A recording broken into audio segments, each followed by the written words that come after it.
Welcome to our show. The meeting will come to order. Last we left off, so many moons ago, What I was year is freshly, it?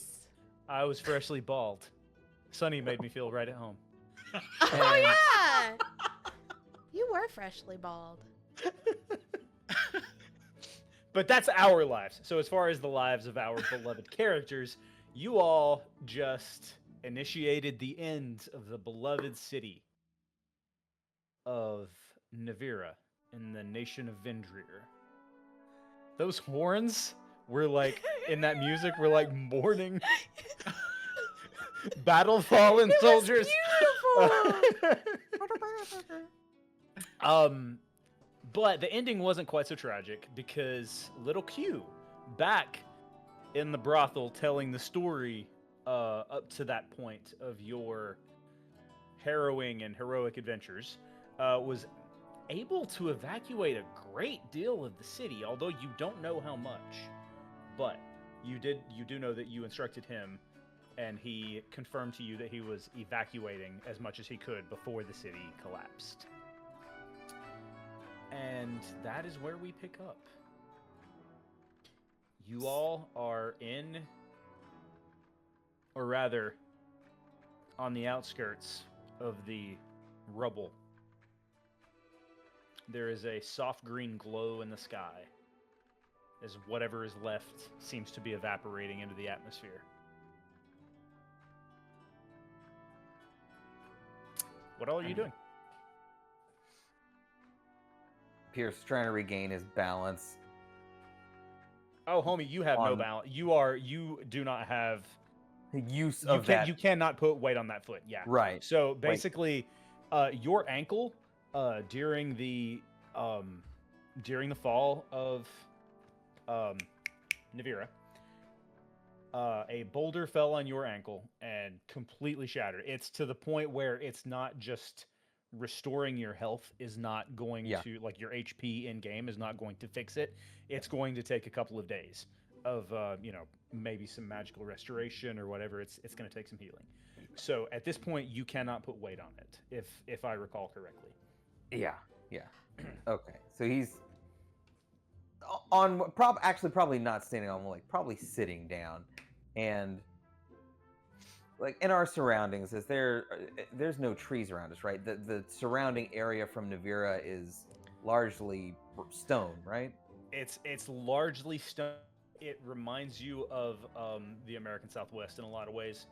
It's just very sort of barren, very dusty. Right. Hey, can any of you magicians like make me a walking stick or something? Well, okay. You're not carrying me. I mean, I could, but I don't think I'm gonna have to. Because like I know that we just went through something really traumatic, but I really think that just like reflecting on that, I think that I might be able to fix your ankle. You're welcome to try. Okay. I think I know a spell. You could just give me a walking stick and we could fix, but okay. No, let's see it. Okay. Will it hurt? I'm gonna swear at you if it doesn't work.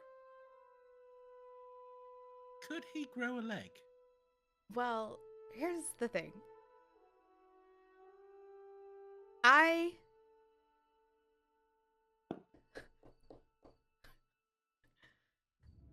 Okay, I think I have to perform surgery first. Oh. And I think that I can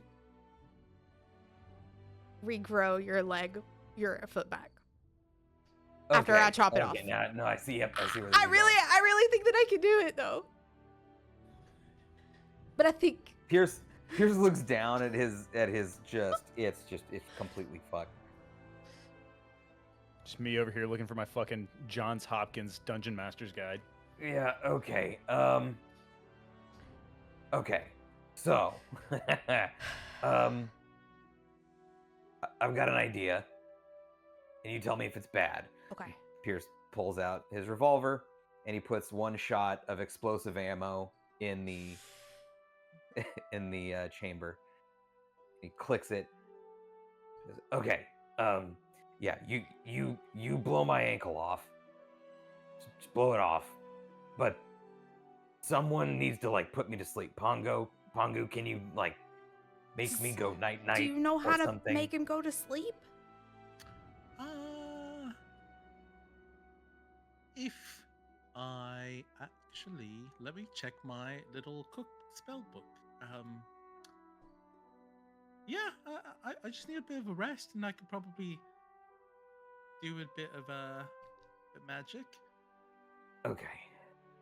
Why don't we talk over why don't we find a place to rest and talk over the logistics? See, like, I really personally just think like a clean cut, and then it would be fine. With what?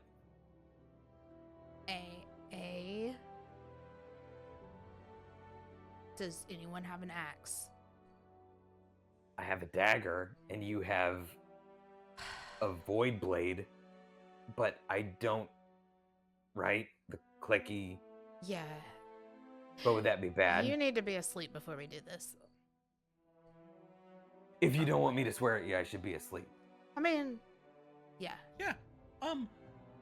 Yeah. Pongu like turns around for like a good minute or two and goes, I prepared a magic biscuit. It will put you to sleep.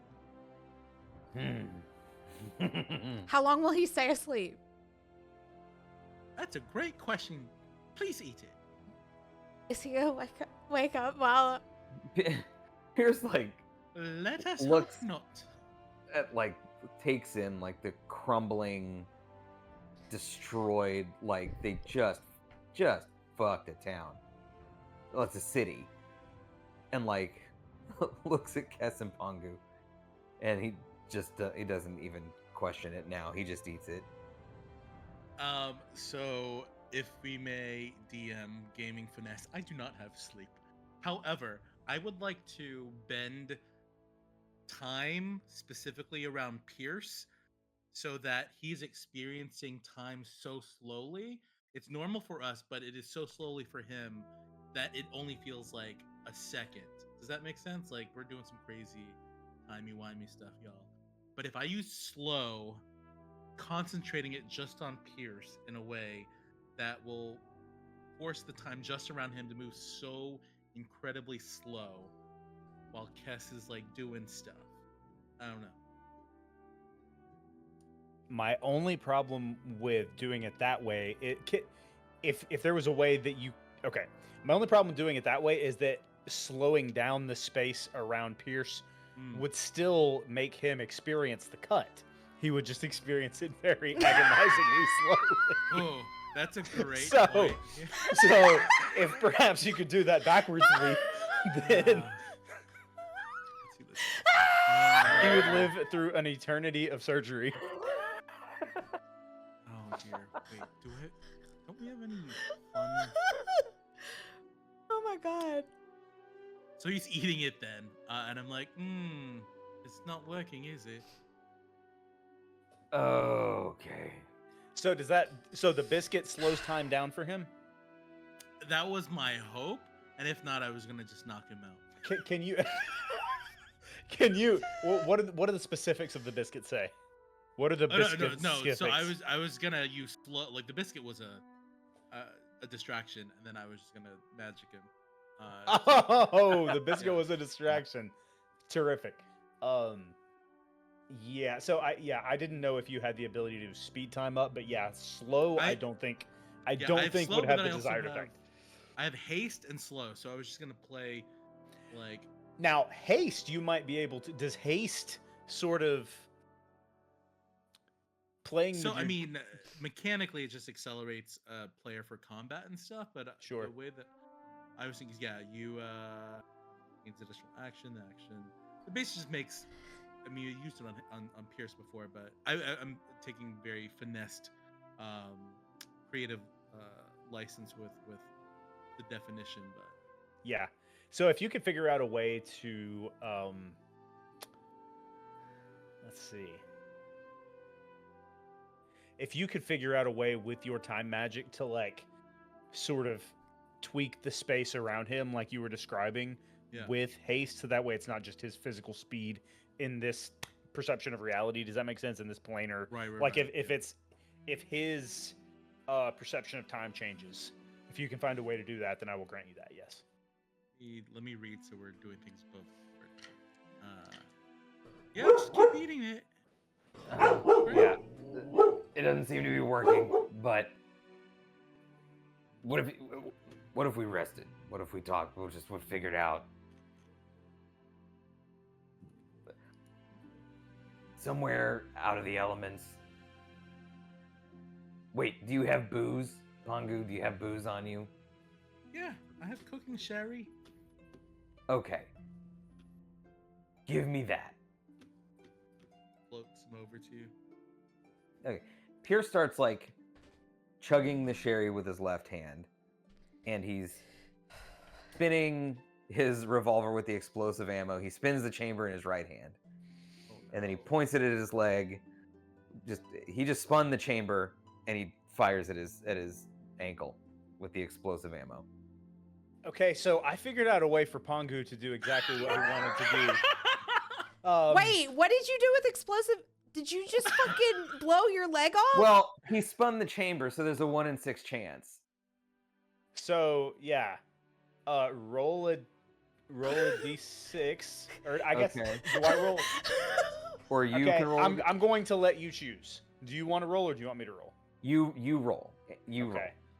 Oh god. Okay. Explosive ammo does not fire. You only had one bullet. You only had a bullet in one chamber. I only put one bullet in, yeah. And Okay. Then it's yeah. So he's still chugging. So you've got time, Pangu, to talk him out of it. He's gonna do it again. Just slowly. Pangu, if you I looked at your character sheet and I found a way for you to do what you want to do. If you want me to give you that, if you do not want that advice, I won't give it to you. No, please do. I would be willing to let you try that with Temporal Shunt, the spell Okay. Temporal Shunt. Yeah. Oh, wait, are we on a new day? I can't remember, so I'm gonna say yeah. It's bright and early in Yes, the morning, then brand new I will day. Yeah. temporal shunt it. We're gonna Oh, shunt okay. it. I'm gonna Yeah. I'm gonna long rest then. Yeah, you guys Okay. go about the assumption that this is a brand new day because it's been so long since we played. There's no reason for us to get with specifics about, Okay. no reason for us to split those hairs. Copy. Okie dokie. Then yeah, I'll shunt a space around Pierce. Do Are you you saying willingly anything fail? to him? I'm just, as you're drinking, I'm like, oh no, you just need more biscuits. And I shove a biscuit in as well. And as I shove it, I'm gonna like shunt the biscuit into you. Okay. So, okay, hold on. Yeah, Pierce will Pangu, I actually also need you to make a performance roll for me, please. Oh dear. Because I need to know how good those biscuits are. I need to know if those biscuits are dry, and I need to know what Pierce's gullet feels like as he is shunted through time. This is very important to me. Not super moist. We've been fighting, so the milk is dry. It's an 11. It's an 11. Okay, yeah, dog. The biscuits, you think you forgot to add salt, and it's like they're very like, you know how sometimes you go to Cracker Barrel and the biscuits slap, and sometimes they're just like dog shit. It's yeah, I'm from the South. What of it? So yeah, they're just bad biscuits. So like as you get shunted through time, you're almost coughing on these dry crumbs in your throat, and then the rest of you guys see these dry biscuit crumbs just fall to the ground around him. So what is But actually, hold on. No, that's not true because he's just shunted through time. Pierce, it is only your perception that changes. You two see him. Whoa! And then as he is like, you see the biscuit crumbs falling from him in slow motion. And so like his body is exactly as it was when you shunted the biscuit into his mouth. If you Wait. willingly fail that through. Yes. Yeah, he would do that. He would Okay. let Pangu do that. Do it now, Cass. what Do it. what? We didn't What- plan what I was gonna do. Time is of the essence. How long? He's got about 1 minute. Roll initiative. Okay. Except for you, Pierce. Actually, Oh, no, no. you can roll. Yeah, no, definitely not you. You're not in this timeline. 14. 14, Pongu. 9. 9. Okay. So. Yeah. Okay, so I go first. What are you guys doing? Yeah, Pierce is just frozen in time in front of you guys. I have no idea how this is gonna fucking affect him. I grab his dagger. So, okay. You know in Dune when they're like fighting and like when they reach inside another player's space, there's like a gravity field, like a whoop, whoop, whoop, whoop. That's kind of what happens when you reach inside the time field that he's stuck in. And you feel your atoms like sort of dissipating as you reach inside. So it kind of takes you, it's going to take you an action. I'm going to have you make an Arcana check with disadvantage because this is Dunamancy. This is not really the type of magic that you are trained in. So give me an Arcana check to see if you are able to sort of With disadvantage? with disadvantage. See if you're able to find the dagger within his person. 12. 12. That is a success. So eventually, as you are just kind of reaching in, and you have this thought, like you have never considered what an atom would feel like against your skin, but now you are so aware of your own atoms and all of the atoms that surround you, and it's like you are able to sort of feel everything on a whole different dimension. And as you're reaching into this time vortex, eventually you realize, I am a druid. I am part of nature. This is all part of nature. And eventually you're able to sort of wrap your hands around a dagger, but it feels weird. Again, it's like atomic. What? And you pull it out. You pull it out, and your hand looks mostly normal, but it is sweating pretty substantially more than the rest of your body. Pongu. Yeah. Was that my action?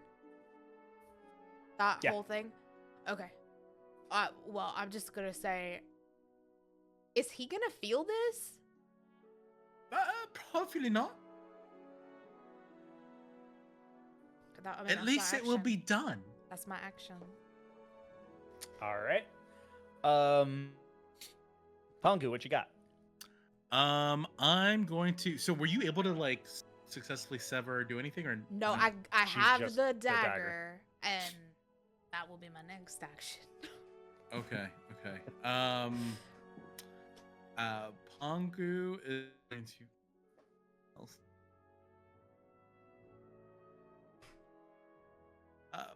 Pongu's going to. I didn't know we were legitimately going to do surgery right now. Pierce, I'm sorry. Can I get you to roll initiative for me, please? Oh yeah, of course. This is quite important. Don't say sorry. It's a natural 20. Natural 20. Ooh. Okay. All right, that's fine. For me, at least.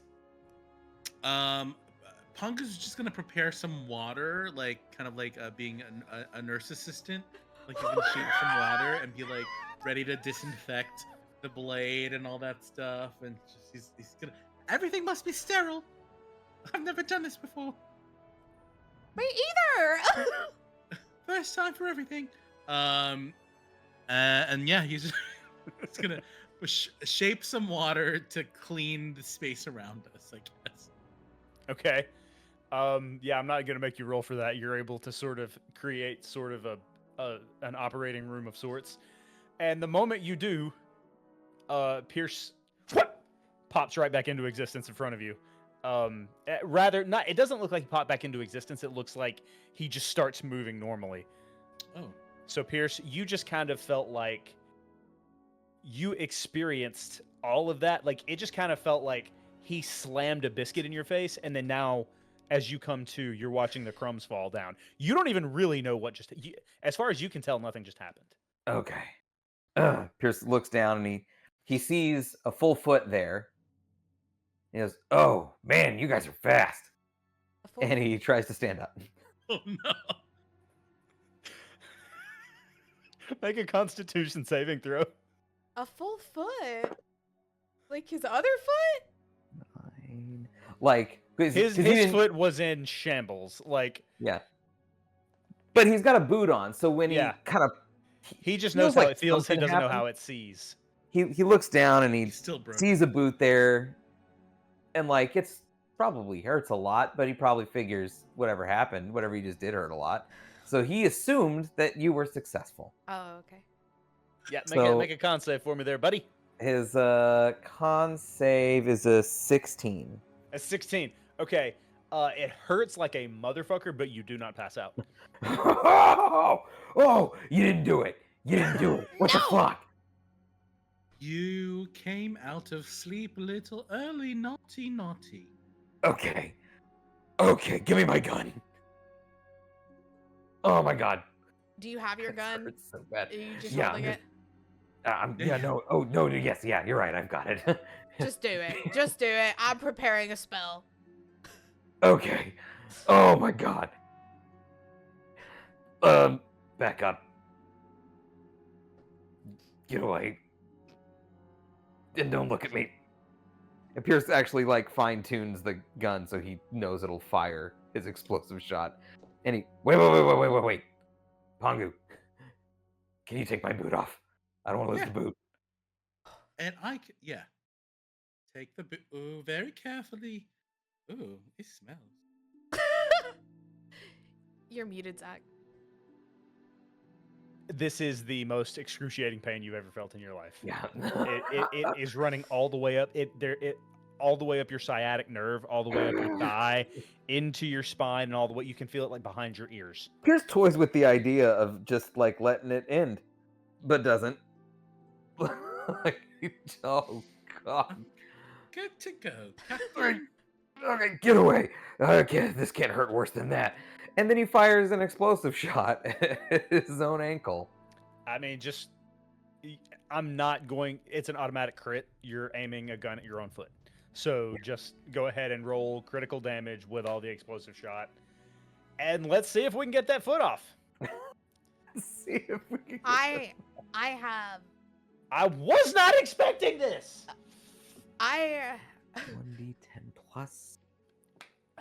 As soon Okay, as yeah. he does it, my hands are like on his shoulders. Like, because my spell is cast through touch, so. That is a 7. 7. 7 damage total. Yeah. 1 second. Doing some quick math here. A crit with an explosive? That cannot be Shit. right. You dealt 100 points of damage to a guy in one round. Like that's more than 7. I think, right? Okay, Explosive. so It's more the- than just your explosive. The explosive, it's more than just the explosive ammo damage, which is 1d10 plus 5. Yeah.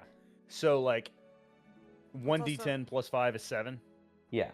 So it's double because it's an auto crit. So that's 14. Okay. Okay.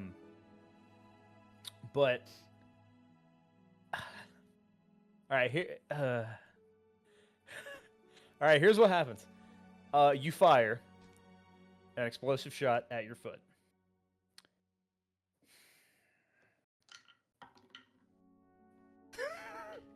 You blow off all 5 toes. But that's it. The rest of your foot is still there. And so like you are projectile bleeding. You didn't know that was possible, but you are. Out of 5 little stumps. No! Oh, Okay. This is God. awful. Okay. I'm gonna take some void water. Can I make a knife with it with void water?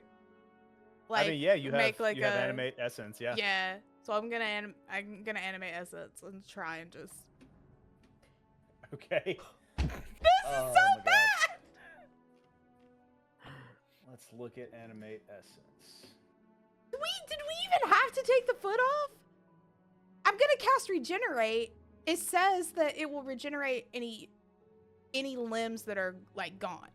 So I'm guessing we have to take you would it put off. his toes back, his ankle would still be Right, broken. exactly. Okay, so we have to take it off. Oh God, just fucking do it. Ugh.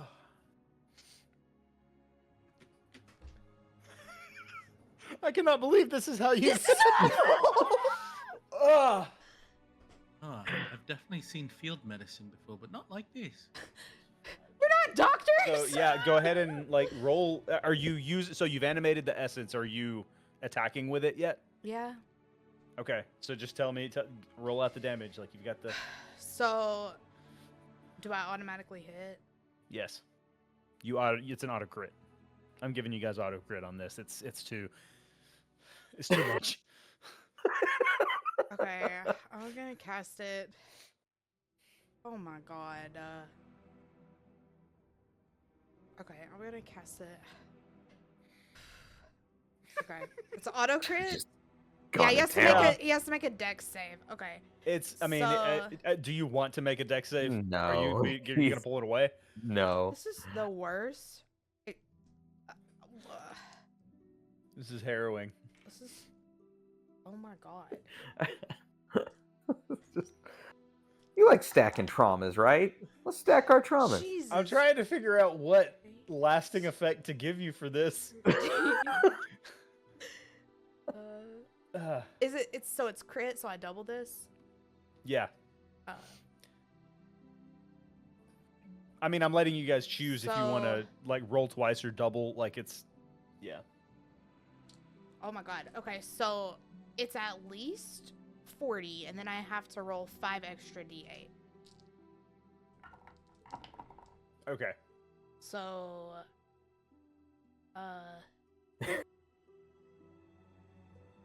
like 85, 80, 86. Okay. points. Have you ever used Okay.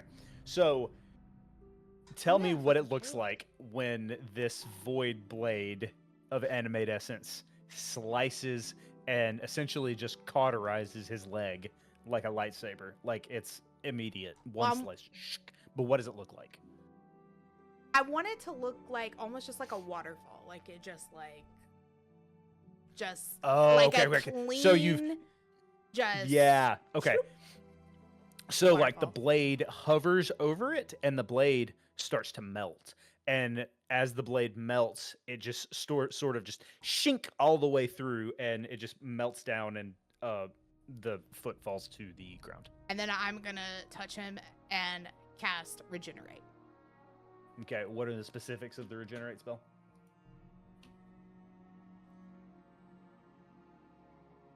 Okay, first of all, Pierce, make a constitution many- saving throw for how, me. please. yeah, Yeah, how make many me. hit points do you have? Okay, How many hit points does Pierce have? Yeah. So it was The 14 damage- 14 plus whatever she just did. Okay. And it's a new day, so you would have gotten to take a long rest. You would be at your max of 122. Okay, 14. And then you said 86 damage. Is that what you said? Yes. Okay.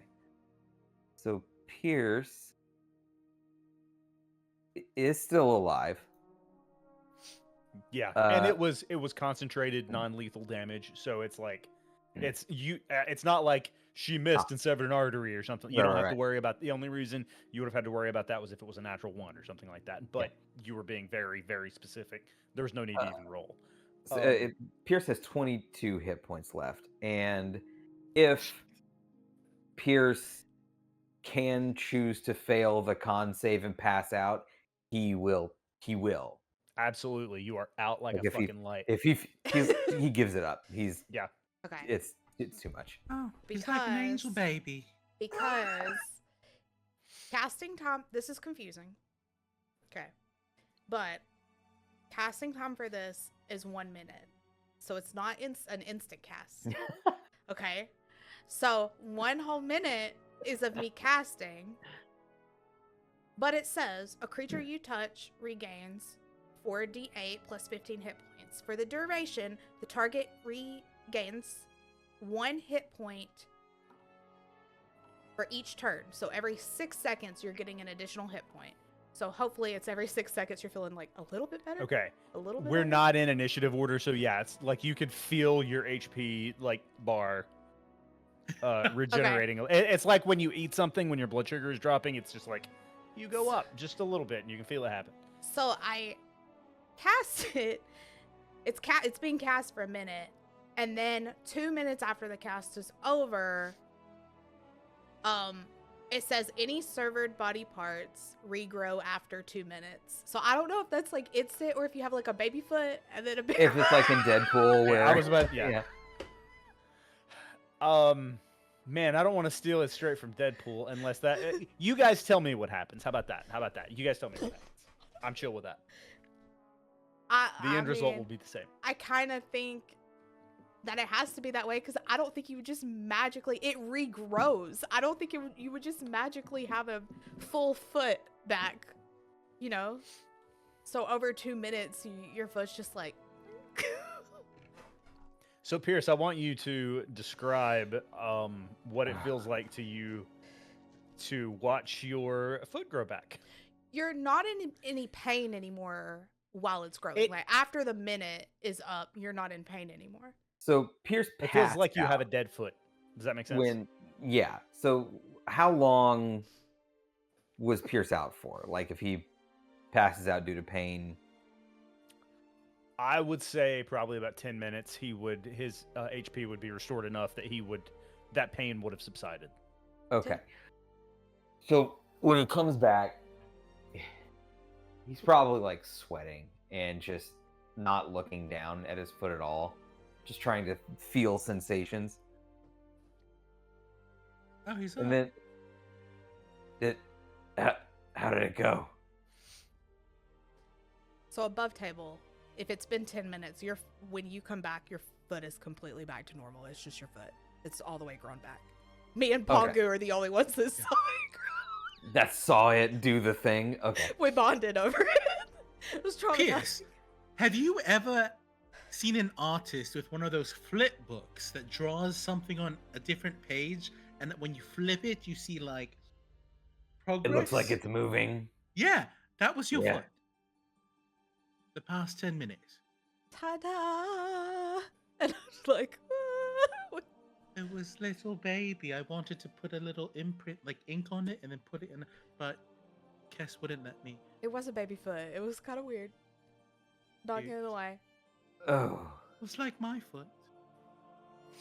you couldn't have just made me a walking stick. Now you don't need one. Now, exactly. Okay. My shoe, my boot. I fixed a little patch on it. I did mending in the 10 minutes too, because I'm like kind of rough. Pierce puts his boot back on and he kind of notices like the left foot doesn't have any hair on it. Like it's grown back, but like the right one's hairy and the left one's not. But he decides to. He just puts it back on because that was too much. That was too much. I cleaned the bloody sock as well. Ugh. Okay. I'm Pierce, gonna keep. Yeah. Can I get an arcana? Actually, let's just call it Constitution. One like sweeping Constitution check for a couple of different things. Just a con check. Yeah. Here's the con check. 14. 14. Okay. So that is good enough that like you don't necessarily feel any pain. You're not gonna have any lingering effects from this, but your toenails on your foot that just regrew are for the next like 2 or 3 months. They're gonna grow at about 4 times the rate of the other toenails.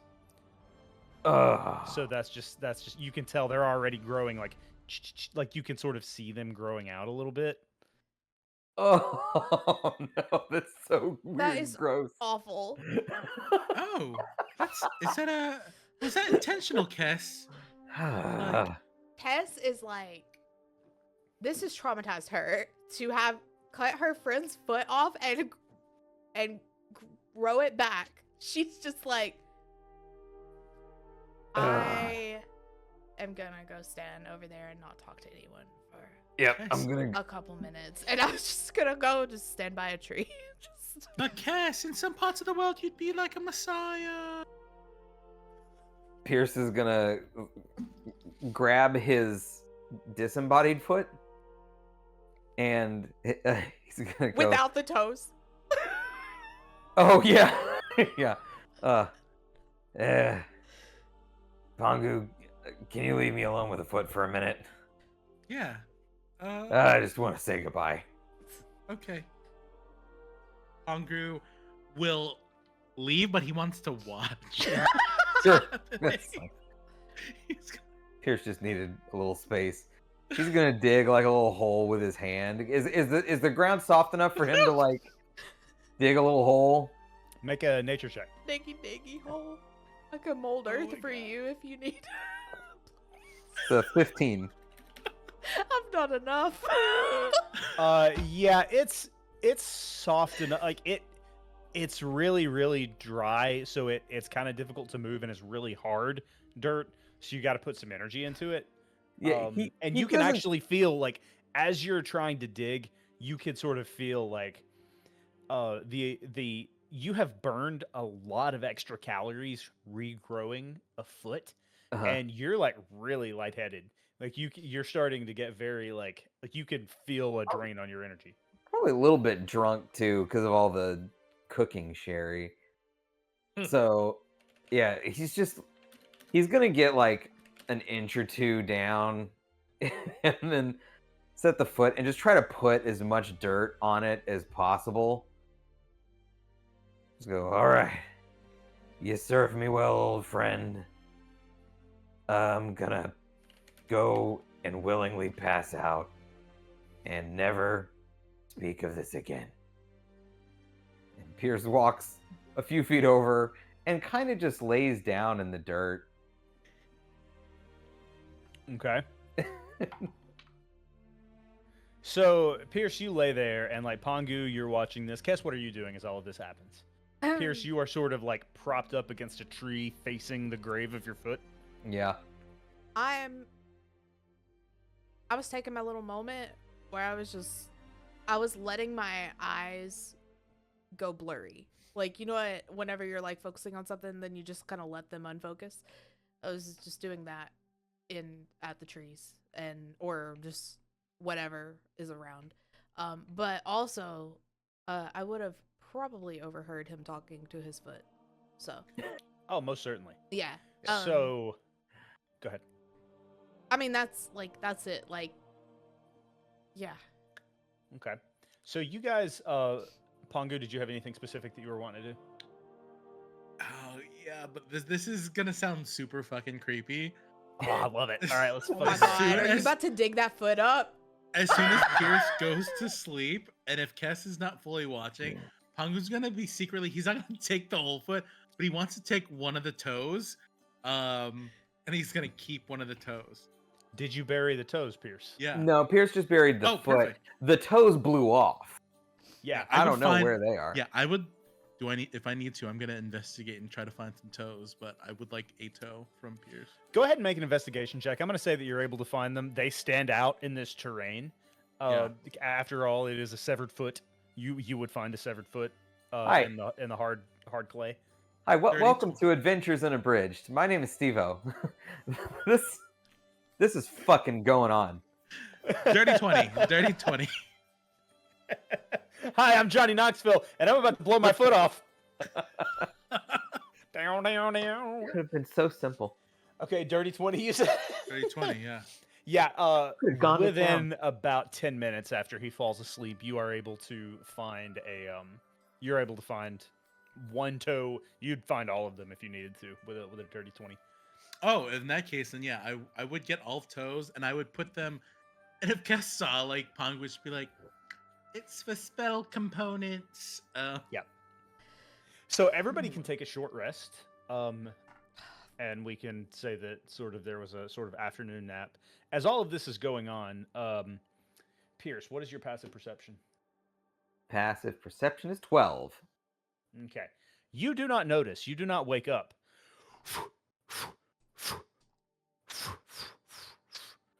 Pierce and Pongu, Pongu and Kess, you notice a bright green with a yellow feathered belly hippogriff landing in the desert. And it sort of just like walks around out beside your camp. It is I a didn't little know bit smaller. It's a little bit smaller than hippogriffs that Kess you might have seen in the past or you might have thought about. It seems to be a specific desert variety. And he just sort of barely pays you guys any mind. And he walks around and he walks over to where Pierce dug his foot and he slams his beak in the ground and picks up the foot and flies away with it. Is that normal behavior Oh. for these desert? I don't know. I've never seen that before. But also, I've never seen a man bury his foot before. So And also, you've never been to this part of the world before. yeah, I was about to ask you that. Can I have a visual of the land? Because you said desert, and I did not realize. Because I thought we were looking at Binger that just blew up, and I thought we were on a cliff, like in the woods. But that's so I need to. So yeah, Vindrier is sort of. There are trees. It is. Think. Yeah,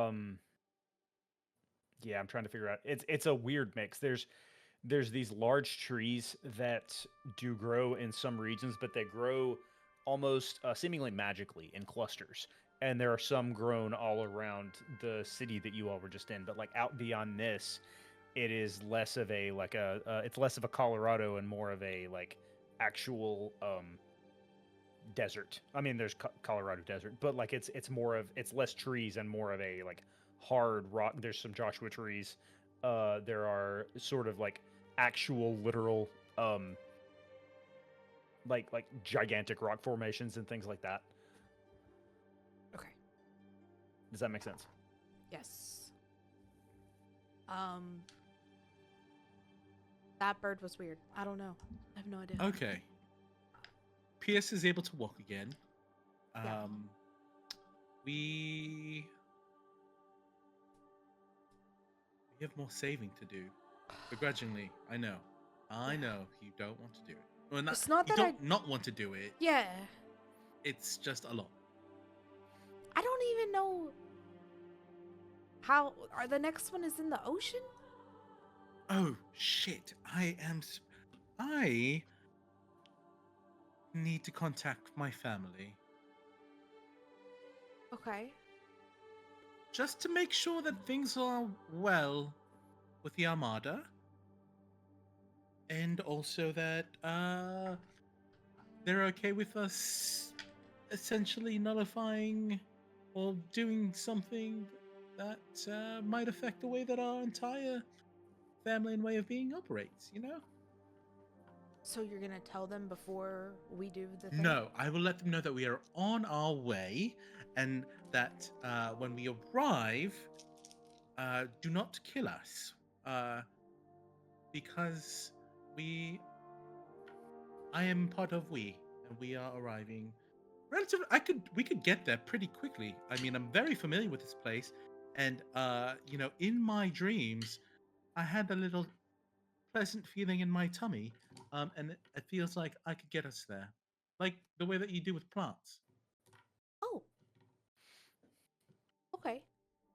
Yeah. Like you can go through plants as well. Less plants and more through the weave of the world. Got it. Magic. Got it. Yeah. Okay. If we're ready, we could get there lickety split, I as mean, people say. Unless there are other things we need to do. but what exactly are we gonna do? Like, are we gonna? We need to Don't we- wake don't we Pierce ha- up for this. Don't tell him that a bird got his It's- foot. yeah. Yeah, I don't think he needs to know. We're gonna go over, like, rebury a mound. Yeah. It's fine. Yeah. I put some of the biscuits in there that were dry. Oh. Don't. I could tell they looked dry. He didn't look pleased when he ate them. I'm very embarrassed. They were probably fine. They Wake were great. Pierce up. Let him know that we'll go to my home. So, just question, like, is your home under the water, in the Fae realm, in our realm, through the where, what, how? At present, the Armada of Monavai is at sea, likely protecting one of the flamey bits. Well, it has been. Like Yeah. at the sea, in the sea, under the Oh. sea. Yes. Is that like, and how do we breathe under there? No. There are boats above, but of course there are means to go under. You know, the people of Monavai are vast. We're all not Fae. Some are humans, some are dwarves. We're a bit of a ragtag. Do you know what pirates are, Kiss? Yes. We're kind of like pirates, but not too much killing. Oh. The Death Speaker would say otherwise, but you know, we'd like to think that we are. We take in orphans of the world. Is Pierce awake for this? No, he's Because- asleep. Okay. He's out. I'm like, you say pirates, and I like grab Pierce, and I'm like shaking him awake. And Cass is so excited by We just the idea of pirates that she's just like, okay. Oh, yeah, Wait, we what? just hi, good morning. We're gonna go on a bit of an adventure. oh, we haven't had one of those in a while. Right. Yeah. Immediately, we're gonna go somewhere. We must Okay. Where are we going? back to my home. We're Yep, go. that seems Let's like a see. thread left unpulled. We can do that. At sea. We're going to the Fallen God Sea. Yes. That's where all We the have- bad is. All the shit too. Oh my god. Okay. Do we have to take a boat? No, there are boats there. Okay. There are boats there. I just don't want the same captain as before. Captain The one that Riddick, we had. Yeah, Captain Riddick. He looked at me weird, like the whole rest of the trip I for some told reason. you why. I told you why. Uh-huh. I see. He Yeah. thought you were reading smut, and Uh-huh. it was me. Yeah. Not you. Oh, I've yeah. come Well, clean about that. there's plenty of that. Look, once we arrive, we just need to connect with the triumvirate, the chieftain. Look, I'm on good terms with 2 out of 3, Okay, so that's pretty good. I just have one request for this Yeah. trip. Yeah. We all own our own smut, okay? Just do your thing, but you own it. Okay. There's so much smut. This I is what can I've see it. assumed. I am. I think that I have just matured a little, and I'm over it. Anyways, Well, she is not being convincing. Yeah. She's just trying to sound more mature. Should we call Q though and just check on him and the boat full of people? Because the boats, the multiple airships that evacuated, also, yeah, but like, do we need to check on them? I mean, last we saw him running through frantically screaming, I think that means he's good, but send him a message. Yeah. yeah, we can do that. I can Okay. send it. If you could Send send him him a a- message. let him know where we're going. Just see how he is. Let him know. See where he's gonna be. Yeah. I imagine I'll use spell slot and say, "Hi Q, we are headed to the floating city / armada of my people to hopefully stop the impending apocalypse. hope you're well. So a Share- couple of. Yeah. Oh, were you finished? Yeah, that's fine. Okay. I thought I thought you were trailing off. I thought you had finished. Did you have more you wanted to say? I didn't mean to interrupt. No, I think it's good. Okay. So a minute passes, and eventually you hear, "Oh yeah, we're fine. We're all hanging out at Mardosta. I just showed everybody the fighting pit. I'm kind of being the tour guide, just showing everybody around. Except it's a little hard because there's like 15,000 people, so it's gonna take me a long time. So I've got my group that I'm showing around, but then there's like that's only like 3 people. So there's like math, 14,000, 9 million. Like there's a lot more people who don't really know what's going on, and I think they might have been panicked. I just had to like remove myself from that situation. It got so stressful. I imagine I relay that all back to the group. So he Yeah, took okay. He took them all to Mardosta. the entire city. Okay, but Q needs to leave Mardosta because the people that died at the ball are like beacons looking for the 4 of us for the Emerald Flame. So Q does not need to be in Mardosta with that many people because the Emerald Flame is gonna go to Mardosta, but all those people are gonna die because the Emerald Flame is trying to hunt us down. Did we relay that last time? Did we tell Q that? I don't. It's been I think 7 I months. used one of my. Yeah. If not, then we can do that. And I'll basically relay everything that you said. Okay. Okay, so you're telling only Q to get out of Mardosta. Yes. Okay. Just Q. Ah, well, I know of a cave nearby. I go hide out there. Oh. Okay, that's weird. Okay, can I take my friends to the cave with me?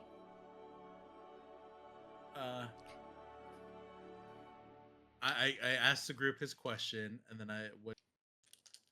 I mean, he can, but do we need to respond back to him? Would you be wasting spells? I'm not gonna I make would be you wait- like. Okay. I'll give you that one Yes, for you free. can Like take that your was friends. just a cute Yeah. quirk. Yeah. Yeah. Then yes, yeah. He probably would bring his friends and all that. Tell him. This is a good example of like when to just let the fucking rules slide. Like that doesn't Yeah. matter. Like that's just for yeah. Tell him to use his best judgment. Oh dear. Yes. Use your best judgment. Also, if it's the cave that you met me in, please keep it in non-disarray. 10-4, got it. Okay. What, Yeah, your cave is fucked, bro. Good thing I have plenty of caves. I have like 2. Okay, so what do we... How are we getting there? Are we flying? You know how Kess pulls us through plants? Mm-hmm. I can do that, but with the air. Okay. Do we just hold our breath? Do we hold hands? What do we do? Okay, this is very... You must listen to me. This is very important. Okay? First, you must gather all your things. You must have all your belongings on you, whatever you can carry. If you cannot carry it, it will be left behind. I can't just move all of us and rocks. It's very specific, yeah? Okay. Okay. Next, I need you to create the most grotesque face possible. Because when this happens, your face will want to move in multiple directions, so you must be positioning your face that is not unique to what you normally use. Yeah? That doesn't make any sense, but I'll do it. So we have to make a Magic, weird you know? face so that our face Weird doesn't... face. Weirdest faces you can make. Tongues out. Whatever you can. Yeah? Okay. And then we must embrace each other.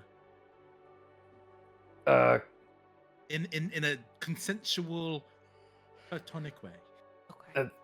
no, that's not the problem. I just don't want you to see my weird looking face doing weird shit, but okay. Okay, no, that's fine. How about you embrace us from behind like this? Yep, that'll work. Okay, yeah. Okay. Pierce backs up to you guys. Just And then he make just sure kind of we like have- goes like that. Pongu like clocks it and he's chuckling to it. Cass, what about you? Pongo's not making a weird face. He's Right? oh no, I have to make sure your face is good. Pongu is making a weird. Oh, sorry. Mm, she's making she's sus of it's just a natural face that she's making, but Pongu thinks it's so weird that Pongu thinks it's weird. She's like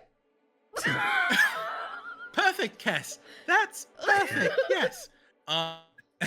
And Pongu just like turns like a laugh into like a grin, but then it's just like super mischievous. And he's gonna cast teleport.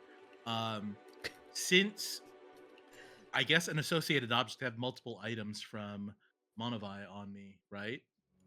Yeah, I can presumably, still yeah. roll, but 1 through 100 is basically a guaranteed landing at the floating city. Okay.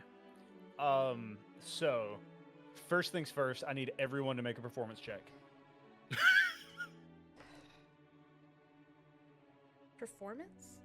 Yeah, this is just for us. Yes. The 4. 18. A 4, 17. 17. What about you, Kess? 18. 18. Okay. Kess and Pongu, you are fine. So we'll get back to that later.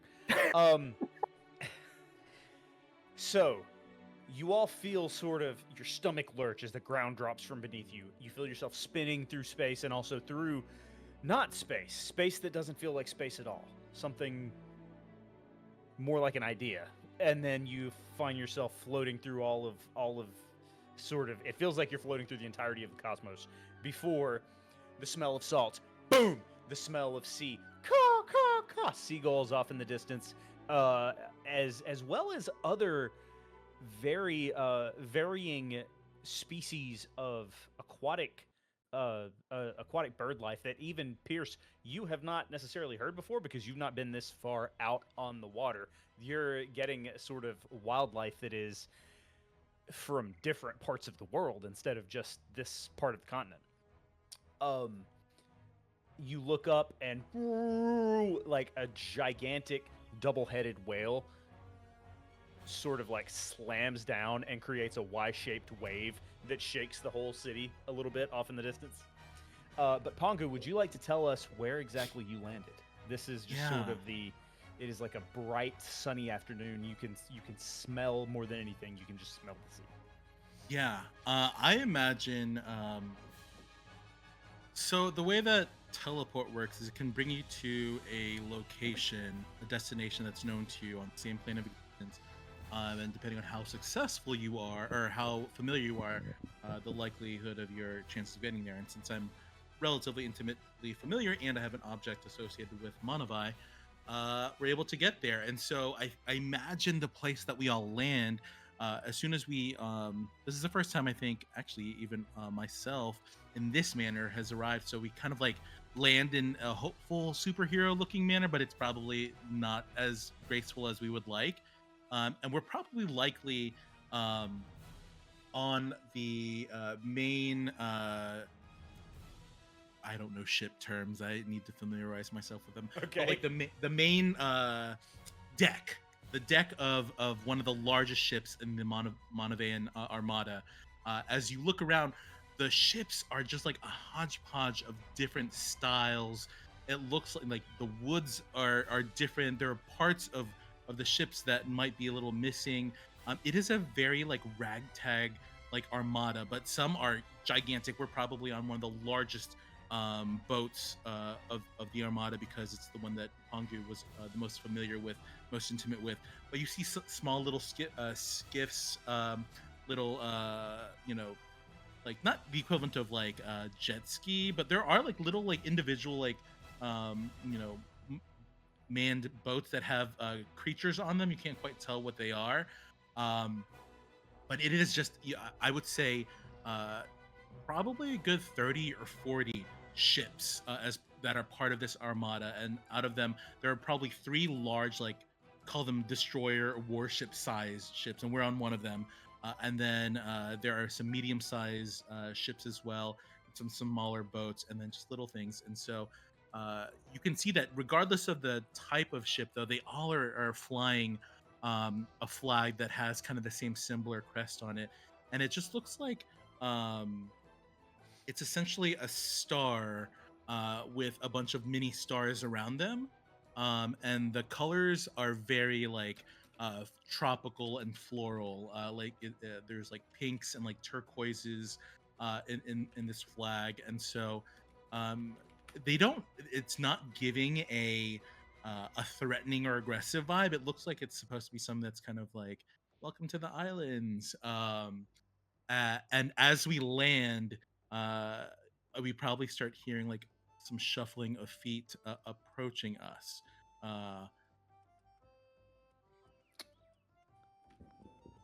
Okay. So a couple of things happen before you are approached by anyone else, because when you land on this main, you sort of land on the deck of this main ship, and then the deck of the ship that you land on, you notice that it is almost like it's built almost like a raft. Like the floor itself is made of these tinier little like stick thatch work that is put together, but it is a very, there's no water anywhere on the deck. It is a very effective ship. You sort of look,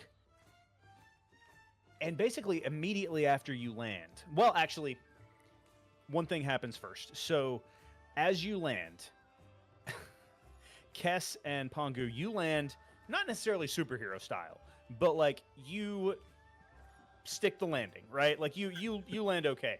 So you watch as Pierce over the side of the boat, not on the boat, with his face screwed up in like this unthinkable format, plunges into the water below as you guys land. So both of you land on the deck because his face wasn't stupid enough. Yeah. He lands in the water.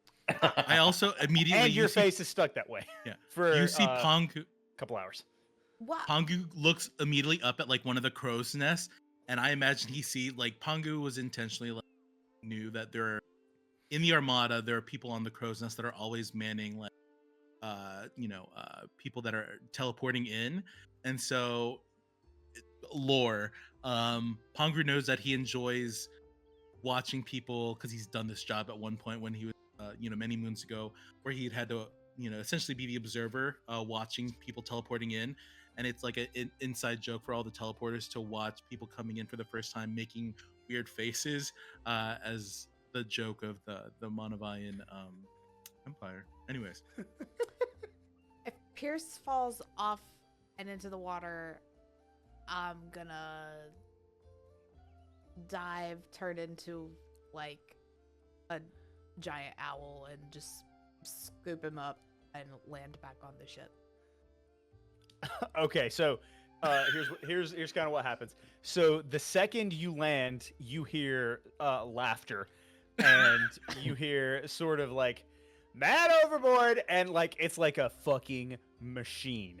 These people know exactly how to get someone out of the water in an instant. So it's like even though you transformed into an owl, they are like, they have thrown a sort of a magical not necessarily magical life raft to him, but they have like thrown him. Pierce, you feel something just because that's the only target. You're having a rough day, right? Yeah. So you feel basically this little strand of rope, and it's got this little flotation device on the end of it, and you grab it, poof, you like dump back out on deck, and just water that is in your clothes and stuff just sort of like spills and dips through this wicker sort of flooring. And when you land, Kess and Pongu are standing above you, and your face is still like Yeah. So you can communicate, but your face is like you have to do it around your face like that for the next probably hour. It's the worst day ever. Oh, really wonderful. Welcome to my home. Can I cast Greater Restoration on his face? Yes, you may. Don't look at me. I'm hideous. I'm gonna waste a giant fucking spell because I can't look at him. I can't even. Yeah. Okay. I'm not gonna make you like it just works. It just works. Your face goes back to normal. It feels like you know how like if you ever wake up after you've been grinding your teeth at night, you can feel it in like your jaws and in your temples and stuff. Oh. All very When I similar. cast it though, I just smack the side of his face. Okay. It's like it loosens up. Thank you. You're welcome. Ooh. I hope you didn't lose respect for me I after did. that hideous performance. Between that and watching your foot grow back, just a little respect is gone, and that's okay. Yeah. No, I gained so much respect for you, PS. In fact, actually, I think you gained a lot of respect here. And if people are approaching, not only are they approaching with food and like lays and it is really like a warm welcome as you know they see us arrive. And sort of these theatrics go on for a minute. Like you're basically someone as soon as you say, Pierce, that it's the worst day of your life, someone hands you like a plate full of delicious noodles and like grilled meat and stuff, and like grilled, like even grilled like tropical fruit, and even I'll say, Pongu, tell me what the beer situation is like. Oh yeah, so you I imagine there are so instead of your traditional like flagon or like horn, you have these like beautifully intricate tropical looking like conch shells and giant shells that people there's just they have them like in their arms, like which one would you like? And you it's like, okay, Pierce, Kess, both of you, we have most of them do have a bit of a floral like hint to it. If you want something a little bit more neutral, we do have like an ale made of a flour that's a little bit, you know, less hoppy. I don't know. I specialize in culinary food versus the drinks, but we have sommeliers and all that other fun stuff.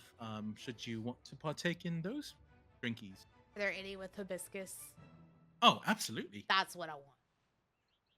And I Yeah. You see it- Just same.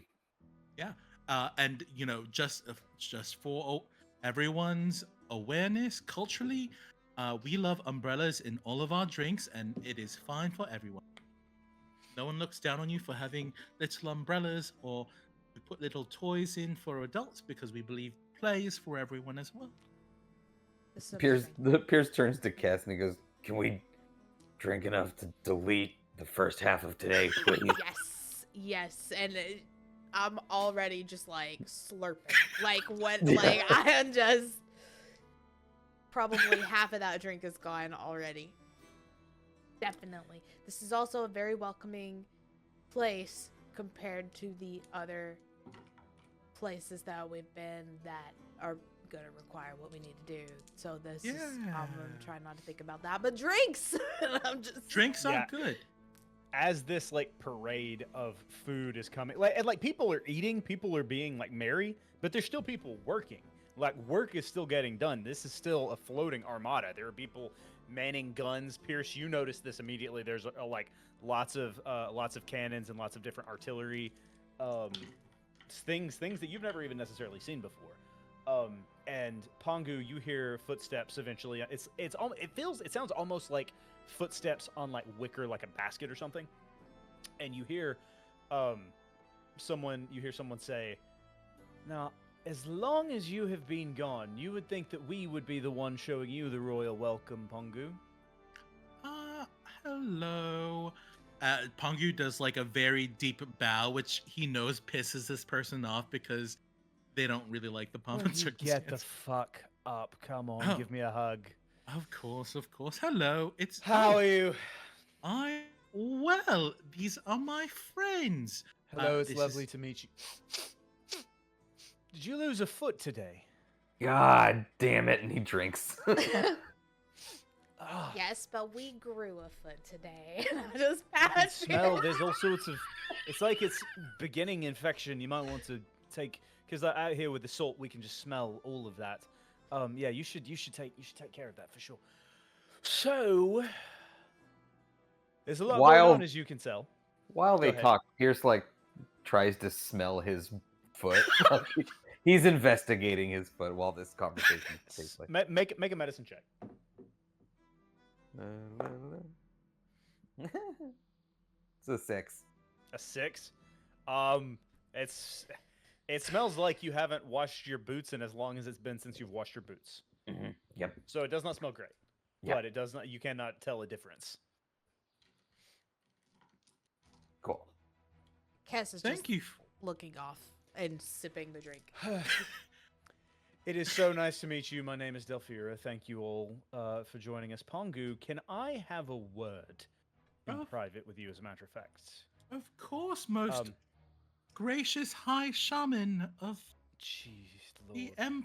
Empire's Armada. He's like laying it on thick. Eat my Kes- farts, Night Song. Come Cass on. starts bowing to them because she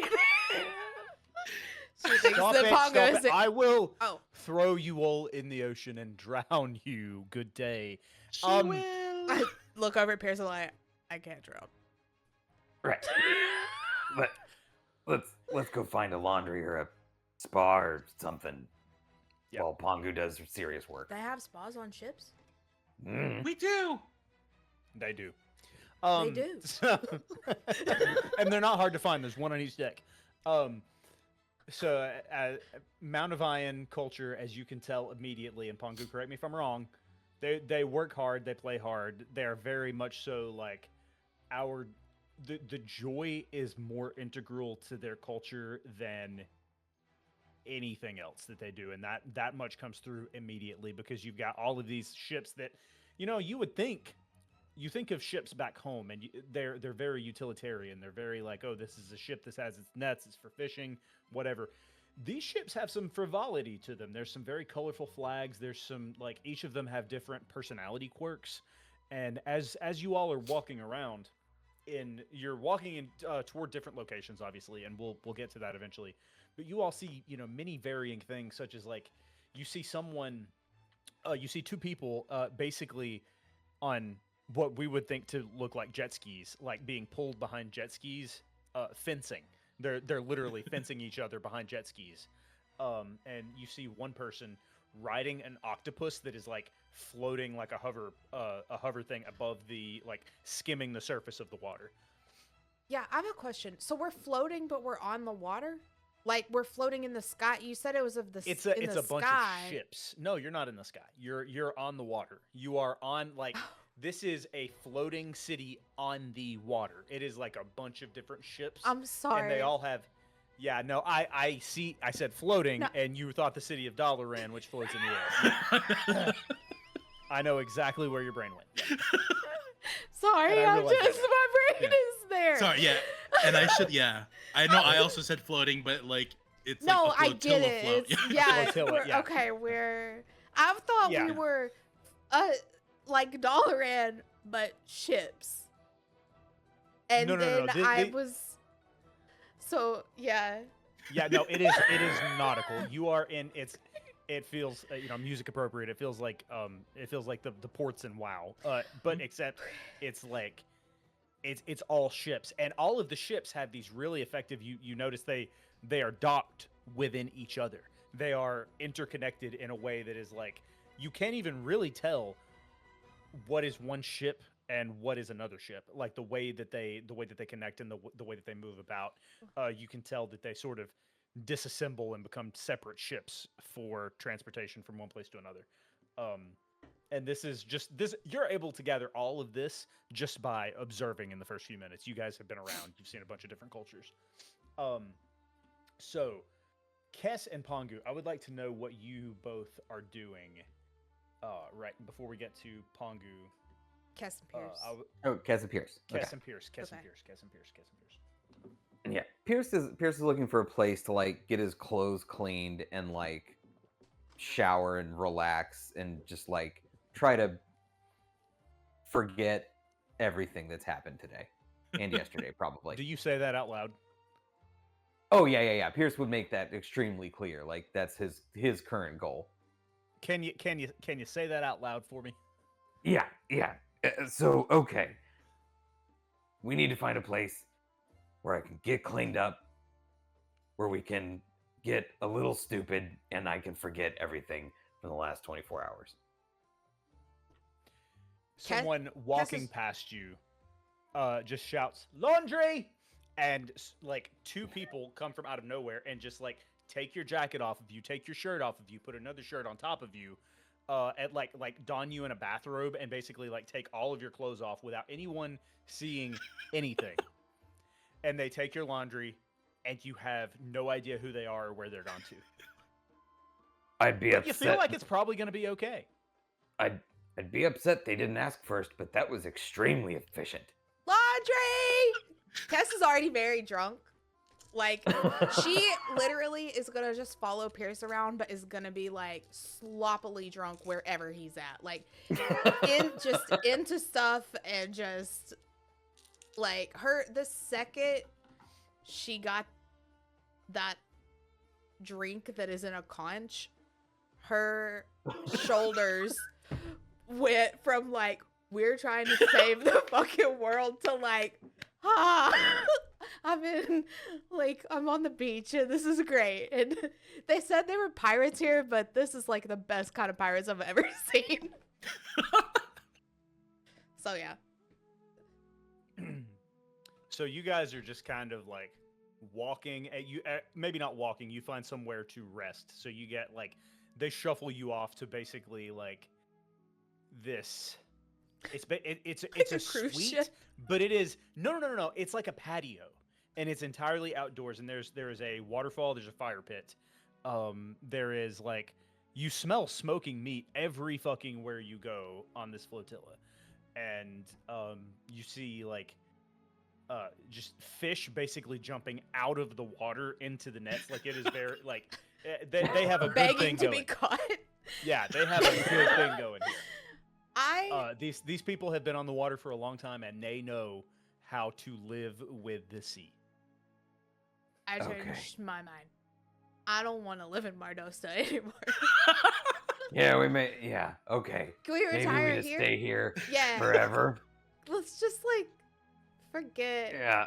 our worries and our troubles and just stay. I'm going to sit here and not move until a literal world-ending disaster approaches us. Same. But Kes says that, but ends up moving within 30 seconds. Like, because I mean, she's like a kid with ADHD, and she's just like in everything. Yeah. It's her version of relaxing. Very good. So, do you guys have anything else or are you just kind of like, this is where you are for the next couple hours? Yeah. I think so, yeah. So, as you sit there relaxing, you sit on this, like, it's a patio. There's these nets up, and inside the nets, it feels about 15 degrees cooler than it does, maybe not 15 degrees. It feels about 5 degrees cooler under this patio than it does even out on the sea breeze. It's just very, you are not breaking a sweat. But as you lie there and you sort of rest and you feel yourself, like, it's almost like your body, your soul is becoming cleansed just from being here. You notice out of the corner of your eye, through the sort of, I've said the word wicker a couple of times, but like through the weaves that make these boats, these floating structures, you're able to see a little bit of the water underneath the ship, even through the layers. And you see a bright green glow. And it's you notice that the water here it's much more green than it is blue. And so at that point, we are going to go back to Pongu. So, Pangu, you are being led by your mentor, who is just sort of, giving you sort of the general rundown, telling you, um, what her, what her friends, what your friend group has been up to in the absence. If you have any of that you would like to, if you'd like to explore. I would But is there anything that basically you say give to her? Yeah. the full download. Like I'm completely honest with my mentor, with Auntie Dell as they call her, and I am just uh, they're a really good group. They're good eggs, and that we're trying to stop this. And I would stress the importance of the revelation regarding the green flames, and if she has information that would be beneficial for us, she can talk to me, but I would prefer that we address the entire group so that they're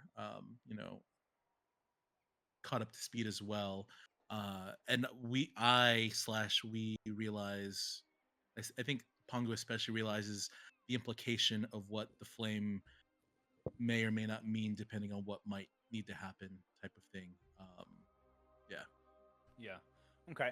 So you have this conversation sort of in transit, walking deeper into the belly of the ship to where as you go deeper, this is a very large ship. As you go deeper and as you walk longer, you start to have this sort of stomach that, like, oh, going deep into the ship, we're going to where the big conversations happen. Like you realize you're headed to the war room. All three of Yeah, you. you've realized by now where, yeah. All the other two. A lot has happened, Pangu. You're not the only one who's been busy. But I think you will find that given the severity of what is going on in your world, granted, it's funny how things happen.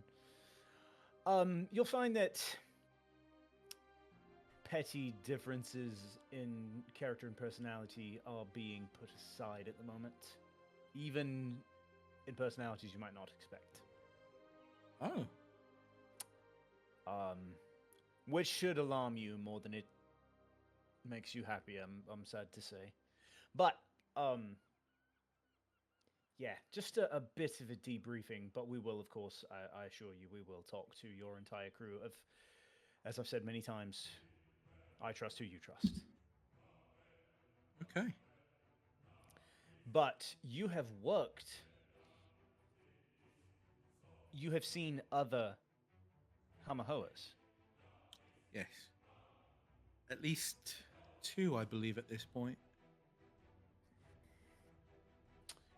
That has been, at one time, forbidden knowledge for our people.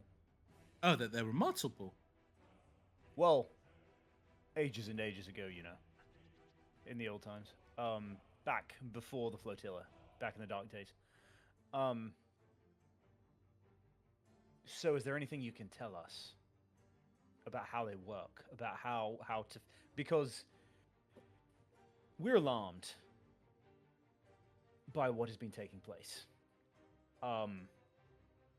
Is there anything you've noticed that you could tell me before sort of other people get involved? Before there are too many cooks in the kitchen. Of course.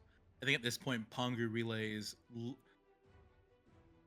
with the exception of the intimate things that like Kess can do with like the void water and like Pierce's like personal stuff, he will just like spill all he'll share details about what happened with the previous Homahos, how I think his understanding and the research he did in that one town is led him to the understanding that each one has a particular different affect on the environment or the atmosphere around it. And yeah, I think basically everything that he's learned through research and investigations at the library before, but also just what he's experienced with the group. So people take it people consume it. You've seen people consume it. Some people they found a way to harness its energy. I obviously didn't have time to study it, but they've used it as a recreational drug, if I understand it correctly. It's used to power a city. It's a power source. I know I didn't really get a chance to study ours because that not really my interest at the time, but We should take a moment to thank anyone with power who might be listening that that knowledge was not discovered ages ago before the flotilla. Unbelievable.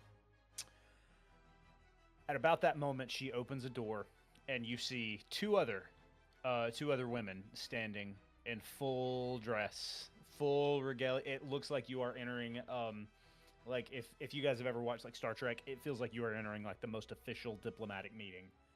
Pongu, would you like to explain what you are wearing?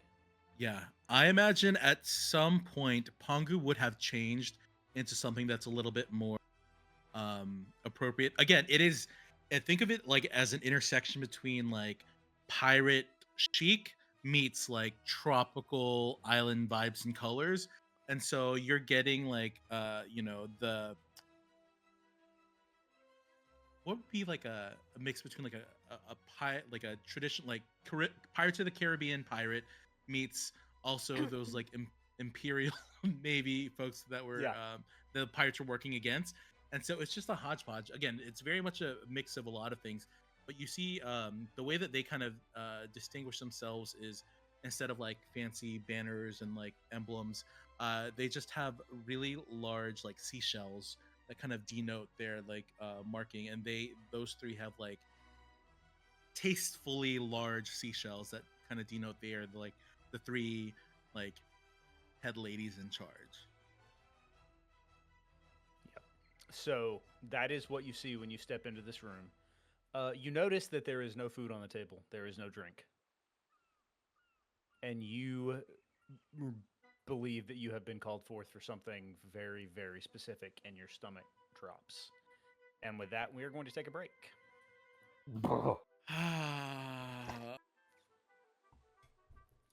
Is he about to have to cook? I'm about to be cooked. Cooking challenge. Cooking, that was a Feywild task. That was Let him that was cook. that was his. Pongu's had a few different lives, Mm. right? Yeah. So he's but yeah, that's where we are. So we will take a break, and I don't know if you're gonna. Do we do that anymore, or do we just sort of splice together I what's happening? splice. Okay. All right. Yeah. Break time. Perfect. Pongu. You open a door and you see a familiar scene. It's one you've not seen in a very, very long time, and one you've only seen once, but one that is burned so deeply into the front of your mind. It haunts your dreams every once in a while. You might have a stray neuron that prompts you to think of this most harrowing, most solemn, most intimidating setting. It is an empty room. There is one candle lit, and all three, immediately upon entering this room, Delphira, your mentor, with whom you are very, very personable and very friendly and very, I'm frozen. I'm frozen. I'm frozen. Am I frozen? Okay, I'm not frozen. You were, but we could hear you. But Okay. you're fine now. All right, good. Delphira, who you are very familiar with and friendly with, and she's even very silly. The second her foot crosses that threshold, she becomes something different. Not business, but something important on the most spiritual of levels. And she walks up to her colleagues and joins them hand in hand in they shape their arms in a very specific angular pattern to make sort of a star, a zigzag pattern as they form. And give me just a moment.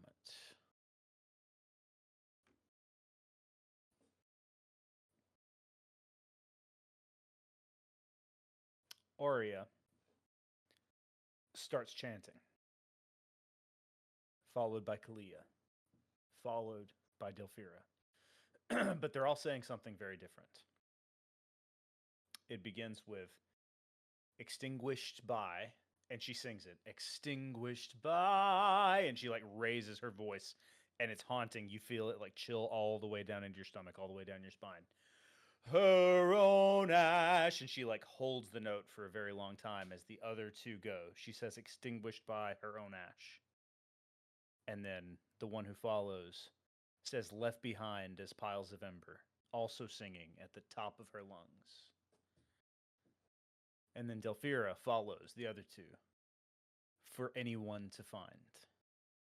So the song goes, and you watch as they continue chanting, and you turn around the second they finish the first verse, and you see this green blue light magically seal the door, and the door panel disappears entirely.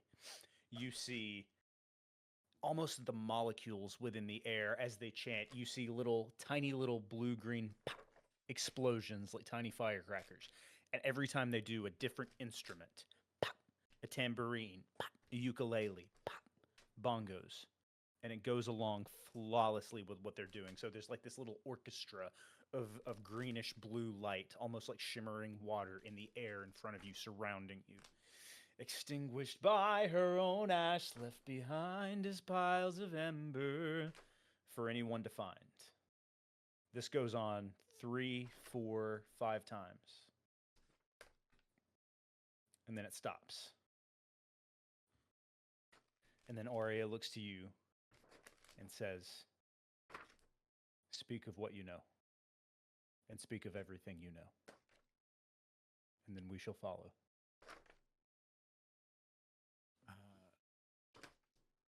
Pongu,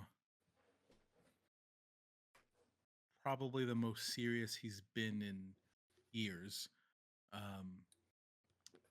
will hold her gaze, and what I imagine happening is Pongu kind of like his eyes and his mouth begin to glow, and it's kind of like the equivalent of a wizard just rolodexing like a complete data download to the triumvirate. And it's kind of like this. It's a mix of magic and robotic, almost like it's rote, and so he feels almost he has been compelled, not in a way that is, you know, manipulative, but it is because it was asked of him, and because of his affiliation to Monavai and his deep connection to the people of Monavai. Monavai not necessarily just being the armada, but this history of people. It just flows from him, and he doesn't stop until it is fully uh, shared. All of his journeys with the group, anything that has to do with the Hamahoa, the embers, just kind of flows freely. And at the end of it, his eyes return to normal, and there is no glow. And I think Pongu feels almost as he feels a little drained from this experience, because it takes so much. A wizard stores a lot of stuff in their noggin, um, and so this was just a complete data dump of everything, which is a lot. Pongu, can I get you to make a strength saving throw for me, please?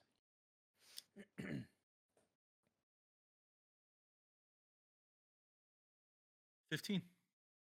That is successful. You are able to steady yourself from falling down, but you do fall back into a wall. A chair slides up behind you. Your knees buckle behind it, and you sit. Although it's gentle, but it is swift, very, very swift. But immediately you feel slightly more at ease, slightly more as if the ocean beneath you is not rocking quite so turbulently, almost as though it recognizes that you have done what is right, what is pure, what is the continuation of this tradition that has held the civilization for so long. You feel a sense of gratitude from the ocean to you just in its movements. You see immediately, hold on, keep the music off. You see Delphira's eyes get bigger and bigger, and only because you know her so well, you see her lips start to quiver.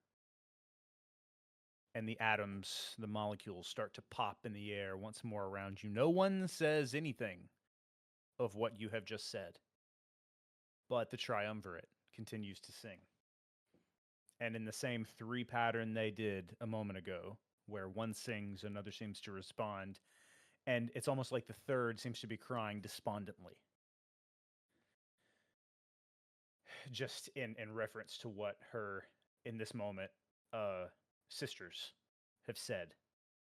But they continue the same chant they said a minute ago, extinguished by her own ash, left behind his pile of embers for anyone to find. And then they break off into something else. Arya screams, "On the mountain." And it's screaming, almost as if she's crying, "On the mountain!" Her voice seeming to shred. The other follows her. "In the desert." And then the third one follows, "Deep beneath the cherished sea." And they're all just screaming at the top of their lungs. And Pongu, you have this realization in this moment that these are the places you have been. They are singing this song that is this ceremonial cultural bond, this wisdom that is coming from them. This is what you have seen. They are chanting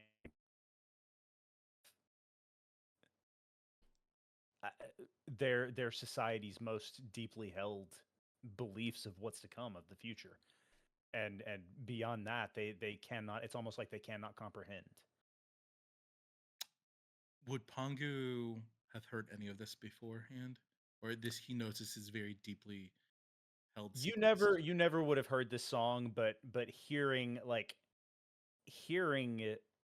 this in this setting, hearing them sing and screech and wail of the things that you have seen, brings a certain, it's chilling in a way that you never expected yourself to experience. You never expected anyone to experience living a living a life and seeing something that the three of them would sing about. It's unthinkable. Pongu starts weeping in his chair. It starts off slow at first, just a moistening at the corners of his eyes, and uh, as it continues to kind of circulate, I think it kind of takes him slowly, but eventually he's like almost like dry heaving the amount of like he's just reflecting the amount of motion that is coming out of the triumvirate, three women that he deeply, deeply, deeply respects and has the utmost just honor for, even despite whatever history they might have. He It's almost as if as a wizard, he's very cerebral. But I think in this moment, there's something in the emotion that is cutting beyond, any call to be academic, any call to be in his brain, and he is just being just in his body right now. So you weep. And as you weep, they continue to sing. On the mountain, in the desert, deep beneath the cherished sea. They're screaming, they're singing at the top of their lungs. It's chaos. It sounds like 100 voices coming from three women. But as they continue to sing, Rachel, you can continue the music. As they continue to sing,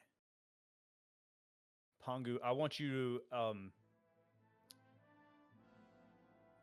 think for a moment, because as they sing and as you heave once, cry, let it out. As you heave twice, you let it out. You feel your throat shredding, almost as if you imagine Delphira's Before you're able to let out the third heave of a sob, you feel almost as if someone reaches into your throat and pulls out the air and stops you from sobbing.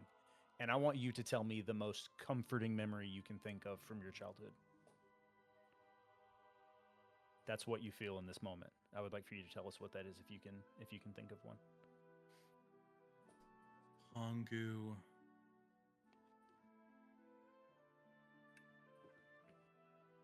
I think there's a moment. Pongu had been a more than average precocious fairy, but he was also kind of like the runt from his like group of fairies, and he was always a little behind in terms of his magical prowess and all that stuff. And I think one of the first times Pongu uses magic, this is when he was wearing another hat in a different life, was when Pongu uses magic to essentially help, a fey creature back in the Feywild. And I think that is, he realized that it didn't matter that he wasn't able to do the magic sooner, and it's delayed for him.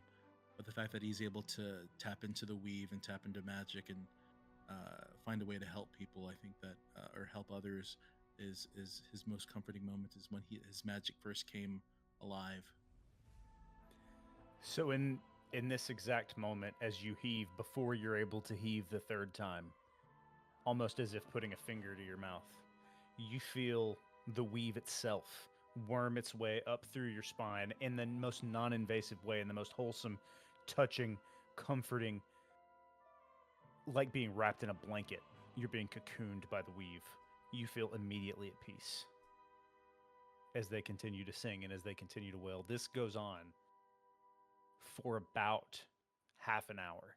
I would like for you to tell me what is in your mind as you hear this song go on for half an hour, as you hear this cacophony.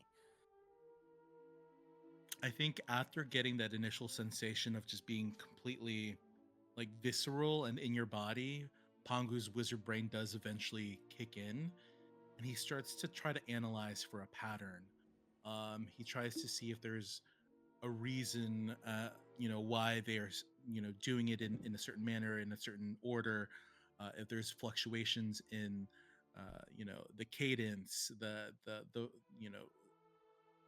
if it's high note, low note, what instruments are being called, what voices, what additional voices might be present that might not necessarily belong to these three women he's known, or these three female-bodied creatures that he's known for many, many, many moons. And he begins to start analyzing. That meme of the woman looking at the different equations kind of starts forming in Pongu's head as he looks at the women, and he starts to look at the permutations of the weave that might be at play here. And he begins to calculate, and he begins to try to understand what is going on.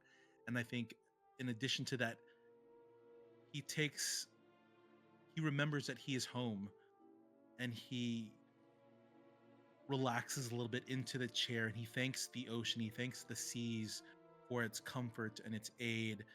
And he just, I think there's an element of Pongu as a wizard. There's always a structure and a sense of like, as laid back as he is, there's always a method to everything. But he lets it go, just as Kess kind of let go after that first conch mimosa, conch shell mimosa. He just goes, "We were called here for a reason. Let us be of use to the ocean and to Monavai." And he just listens with his whole being, his wizard self, his Monavaian self, his Fey self. He tries to listen to the universe as these women are speaking, screaming, chanting. Pop, pop, pop, pop, and like there's a very clear rhythm that is emerging from what they're doing and from the bits of air that are exploding into sound around you.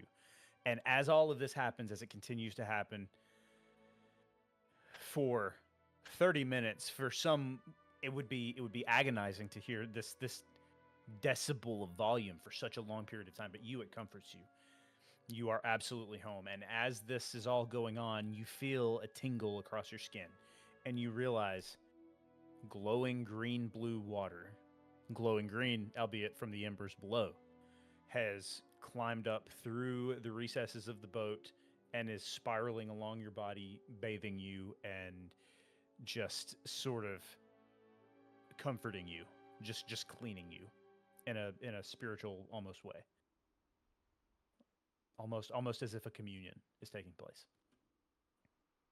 Pongu just sees the interplay of his tattoos on his dark brown skin, and he sees the green blue water kind of going in between some of the lines, the intricate like tribal lines, and I think that brings an additional like sense of comfort to him. And almost as though they've been rehearsing it for years and years and years, eventually,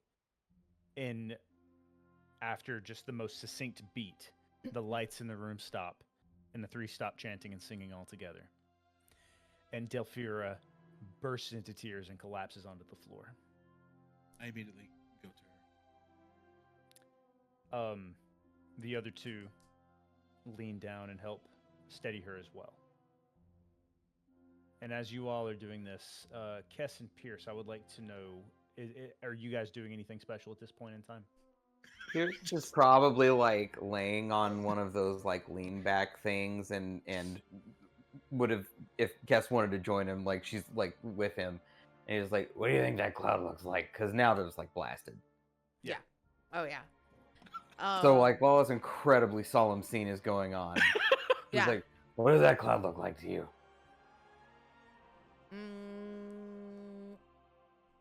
A penis, like the other It does. ones. It's exactly They what it all looks like. do. Every single one of them. I don't know It's ridiculous. why all the clouds just decide that they're gonna be dicks. It's crazy. I don't know. Clouds are fucking dicks, man. Are they though? Are they? Is it a dick? Or is it just a surfboard? As you guys are having this conversation,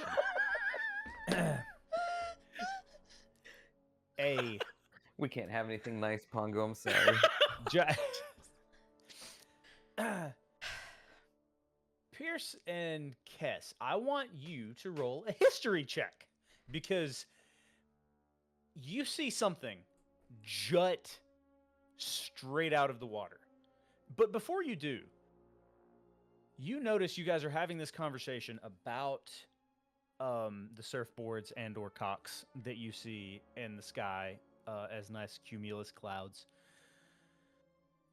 But you notice as you're having this conversation that all work has stopped. There is everyone who is on the deck is solemn. You haven't heard anything. You haven't seen anything. There was no bell. You ask yourself if you heard a chant or a call or a whistle or a horn or anything. You have not heard anything. But everyone stands still, even the people suspended high above in ropes tending to sails. They seem to stop whatever they're doing. And then you see it must be 100 meters tall, column of water jut forth. And I want the two of you to make a history check. 18. Okay. Not as good.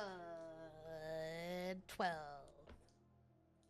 Both of you recognize this is the exact same column, or not the exact same column.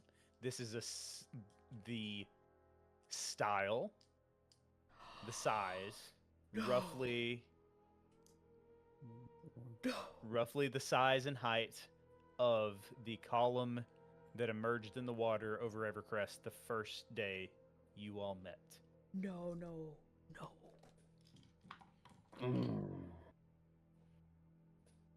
And then it falls. The sky above begins to go a darker shade of green. But apart from the wake on the ocean from such a violent disruption of the surface, nothing seems to be happening. Eventually, you hear a whistle from across the deck. And work resumes, albeit hesitantly. Honker. Okay.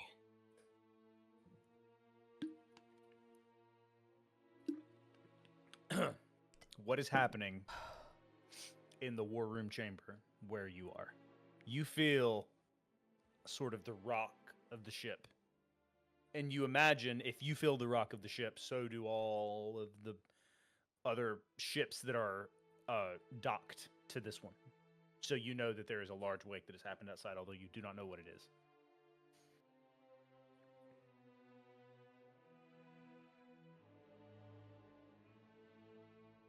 Delphira eventually. Yeah. What are you doing?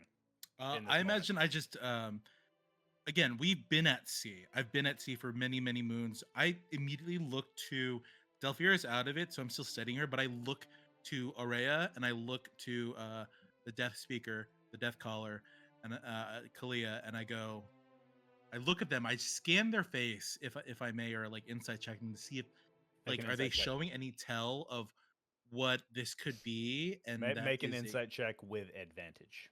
with advantage. Okay. Or 23. Fear.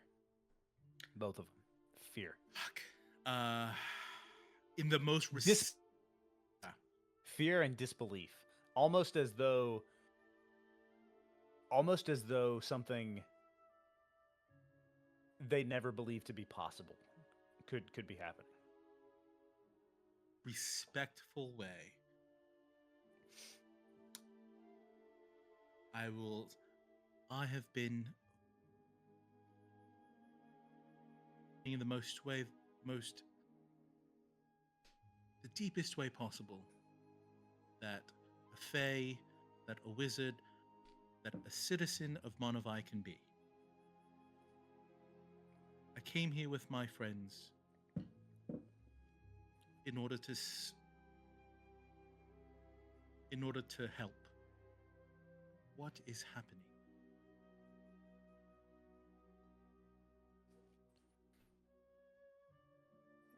The emerald flame has been rekindled. And like this is Arya speaking. And as she's speaking, she sounds as if she has aged 200 years in the span of a second. She has always sounded as though she has like a command over like it did not matter how large a crowd was. Everything would stop and listen to her. In that moment, you see an old woman. The flame has been rekindled.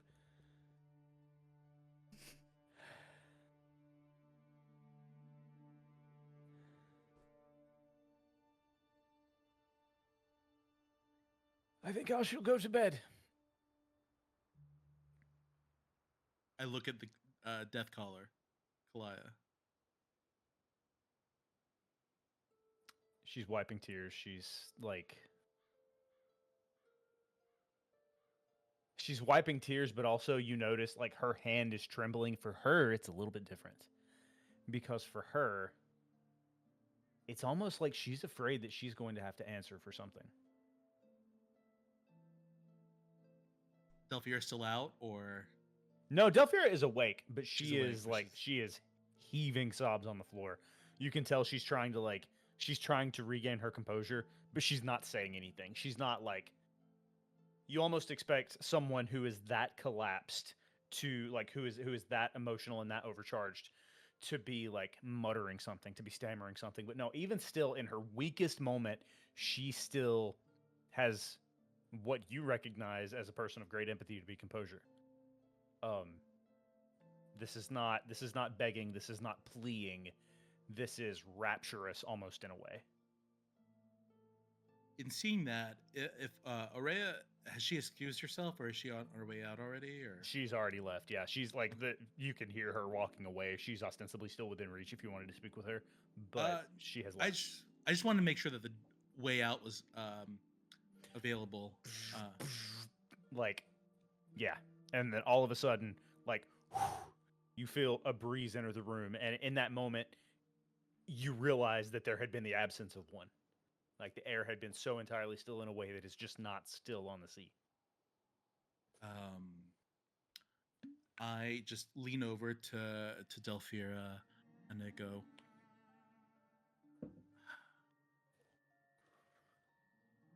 we should probably talk about this, but I feel like you need time to compose yourself. Yeah. This is not for a small group to have a conversation about. This is the type of conversation that can only happen as a collective. This is far too great of a threat for anyone to be unaware.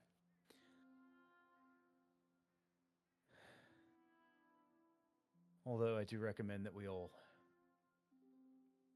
do as the esteemed leader has said. I'm sorry, I forgot her title. Pongu, can you remind me? No, the chieftain is Chieftain. Yes. I feel as though we should follow the chieftain's advice. to retire to bed. I know it's mere afternoon, but I don't know how to continue a day knowing what I know is about to come. So I should be going to sleep as well.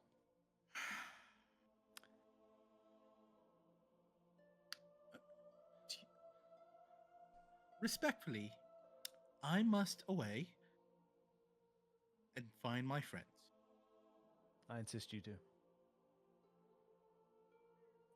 Tell them of what you've seen. And tell them to prepare, because I imagine you are here for the same reason all of this has happened. I'm sorry, I must go. And she, like, before she can, like, break down again, like, she has, as she's talking, like, she is quivering this whole time. I'm sorry, I didn't, like, my performance didn't capture that, forgive me. But she is, she was very, very emotional the whole time, to the point to where, like, she was hardly able to compose herself. And she, in knowing her as well as you know her, you know that she knows this is something that needs to be talked about right now. This is not something that she has the ability to speak about in front of the entire civilization right now. This is something that she has to process, or she's going to implode. Okay. I see again, they're not feeble or weak despite me looking at Araya looking like she's aged, but I will immediately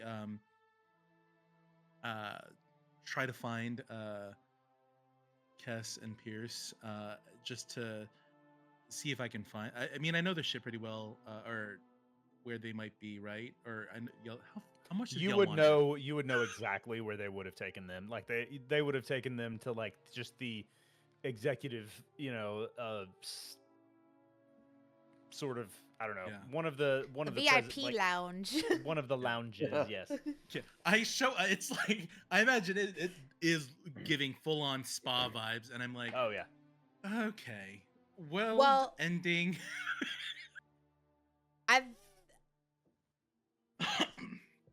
After seeing that column, I don't know about you, Pierce. Yeah. I am not. I'm in like a robe. My hair's in like a like. I'm definitely. We have been spotting, but I am like stiff as a board. Terrified. I feel I feel like Pierce and Kess would look at each other and simultaneously yell "laundry," like so to get our stuff back.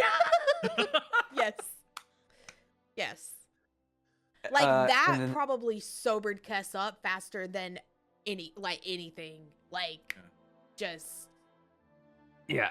Okay. And I need to catch up. I need you to sober me up. I need you to hit me.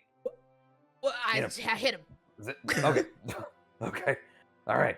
Let's go. He's a little fuzzy around the edges, but Yeah, just a little bit. gonna I think run to find their stuff. My God, that was. I feel like I had deja vu. That was terrifying. 1 minute I there's run into you all. dick at some clouds, point. and another minute there's. yeah, Bongo, we were looking at dicks, and now we got to find our stuff. and we gotta. Laundry! Where's that stuff? Where's So laundry? The laundry has appeared by now. You guys are Oh, fully- okay. They got it. Okay. Okay. Yeah, it's Sorry, like I immediate. didn't see Yeah, you. it's- As you're changing, I imagine Pongo's just like, I give you all the full download minus the glowy eyes. I'm just like, okay, it was wild. So listen, and then I just kind of go into like what I witnessed. I keep it as like poetically and beautiful as I can, but also with a sense of immediacy. And I like hear your like what's your concern? It sounds like all this happened at the same time. Well, 5 or 6 hibiscus drinks and then giant column of water. yes. No cracking yet. Pierce looks up at the sky. Is there anything? What in the sky does it look like? There is a green sort of cast from the light. By now, the light in the sea is glowing much more brightly. You guys would have noticed that. And Pongu, when you get outside, you would have noticed that like usually there's a little bit of a glow. Like it's not necessarily bioluminescent, but it's just that the embers are so strong. But now it looks like you guys are in like a almost like a hotel pool or something ridiculous like that with like a green light or something in it. Like it's not to downplay the seriousness of it, but like that's kind of what it feels like. Like you feel as though there are scores, like you feel like you can see all of the water. You feel as if there are scores and leagues of water beneath you, but there is still this light that is permeating so brightly from beneath the surface.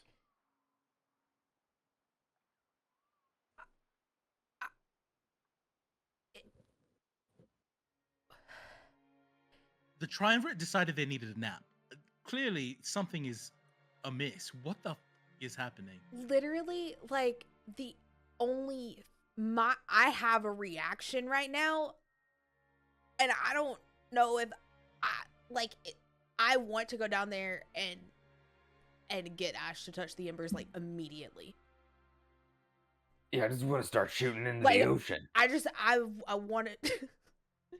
As you say that, a black seagull, whap, just like. But as you, Cass, I want you to make a. It's kind of funny. It's kind of funny at first, but I want you to make a. Let's call it intelligence. Make no religion. That for you, this is basically religious. Oh God. Can it be nature? Sure. Dirty 20. Dirty 20. So like you don't see him falling until like you see him falling out of the corner of your eye, but you don't really register anything about it. You don't see until he splats on the deck with like, feathers flying around all over the place, and he's like it looks almost kind of silly and cartoonish, but then you realize that like, oh, he's sick. Like this is like a bird that something is wrong with it. And then like he morphs back into his elf form, but it takes him a second. He like morphs and then morphs back into the seagull and then morphs, and he like sort of wafts in and out. I'm just And gonna like then- kneel down beside him and just.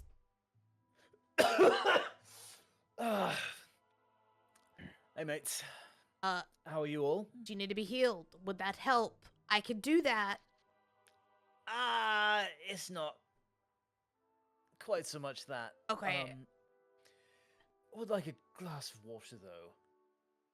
Laundry! Yes. She just- And he turns around and he was, I don't even remember someone putting this in my hand, and it's like a pineapple with an umbrella, and it's like, where are we?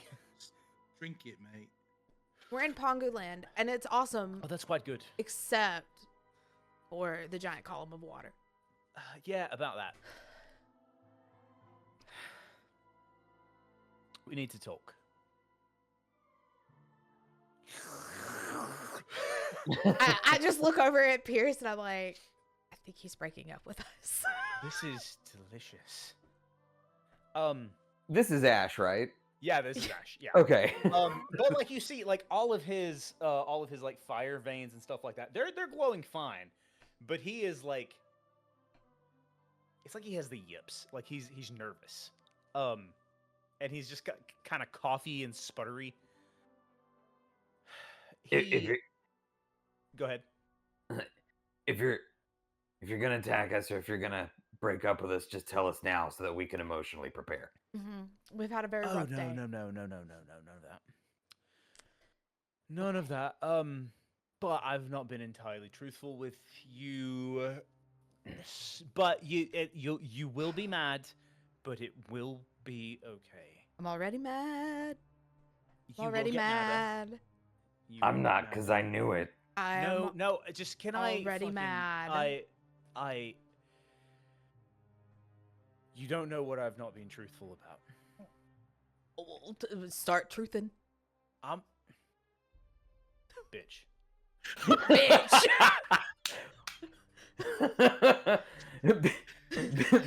Here's like intuitively takes a step forward, like not exactly like between them, but he kind of like, he just takes a step forward. And he kind of like laughs dryly as if like so everything I've told you has been true, but there are things I've withheld. I've told you that I was essentially created as a counter to her, correct? Yeah. So, I would like for you to do some mental gymnastics, some arithmetic.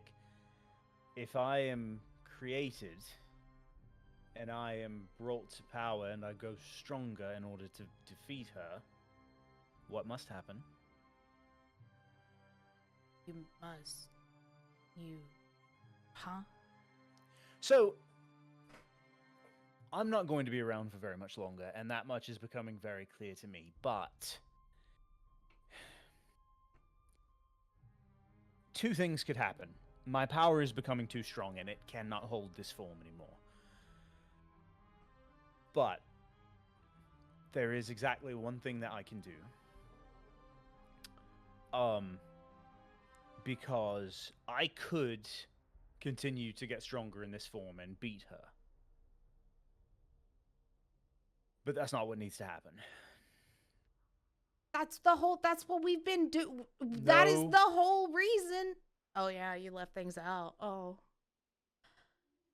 What did you leave out? With your permission, he holds out a finger to your forehead, Kess. Why? With What? your permission. What will happen to you? I'll be fine. For a while still.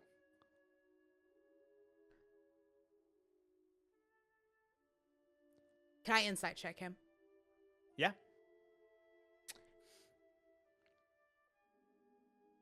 I am just... I'm trying to figure out what exactly how to word what I'm inciting. Honestly, I'm just wanting to see if I trust him right now. Okay, that's a little vague, but go ahead and roll. Insight. 12 plus 10, 22. Is a more specific version of what you're getting at is that do getting the impression that the information we're about to get is going to be trustworthy information? Is that any more specific? It's like, I'm like... Are you insight checking the past or the future? Are you insight checking the past or what he's saying to you right now? I'm insight checking that if he touches my forehead, that I'm not going to poof away, or that our group is not going to poof away. Like, Okay. literally, like, I'm the tiniest sliver of Kess. She wants to trust him so bad, but she's like, what if this is Scott? What if this is something? What if something popped up out of the water that's not Ash? What if this is like something trying to manipulate me right now? And Yeah. that, like, honestly, is this Ash? I guess. Yeah. So there is. I want you to make that roll. I did. It was a 22. Do you want me to redo it? 22. Yeah, that's right. Okay. there is a flash of green lightning, and from behind the green lightning, you can see through the flesh and through the skin. You can see a pattern in the tone of his skin that is almost like it's got a pattern of ash within his skin, almost as if he was born of it, almost as if his entire being down to the core is just ash that has been reassembled. So yes, you believe that this is him. Okay. Then This is something he looks at you and he says, "This has been the plan all along." okay. Because it didn't work. And you see he makes eye contact with you and he holds it and his eyes are so dilated and you can see a tear forming. And you notice that the tear, the glimmer of it is black.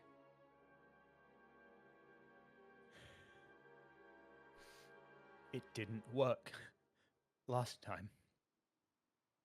It has to work now. Do you understand me? Goose starts to chant that he heard tribunal orders. As if Pongu, Arcana check, real quick. Advantage.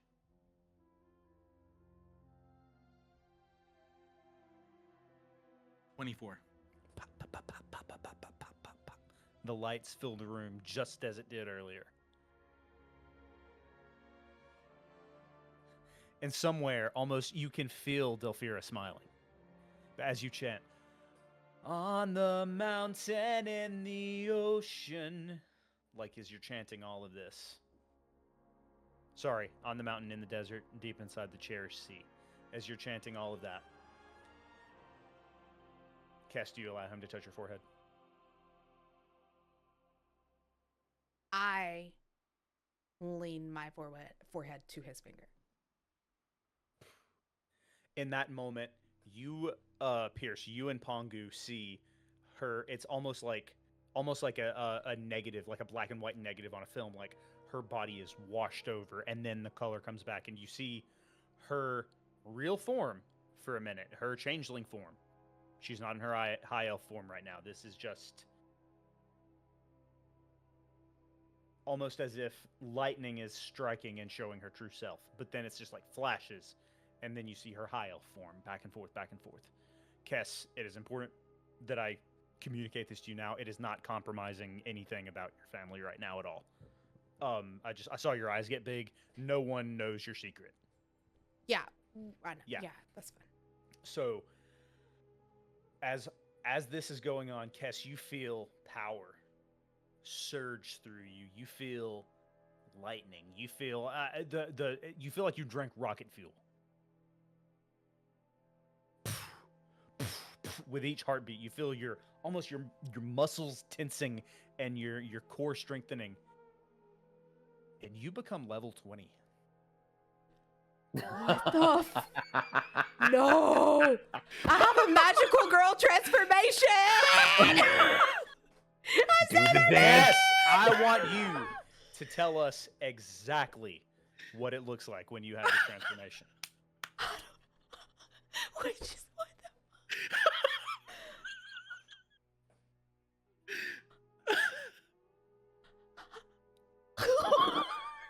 Hang on, hold on! Guys, it's a fucking light show, and it's not all from Pongu. It's like Kess is just like pop, pop, pop. Like there is light, and you guys have drawn a crowd at this point. And even Delphira, Pongu, you notice out of the corner of your eye, Delphira approaches you, but you dare not stop. You continue mimicking exactly what she did earlier with the exact same gravity and the exact same honor that she did. Because you feel like something is not only about to happen that is going to change the course of Kess's life, but everyone here.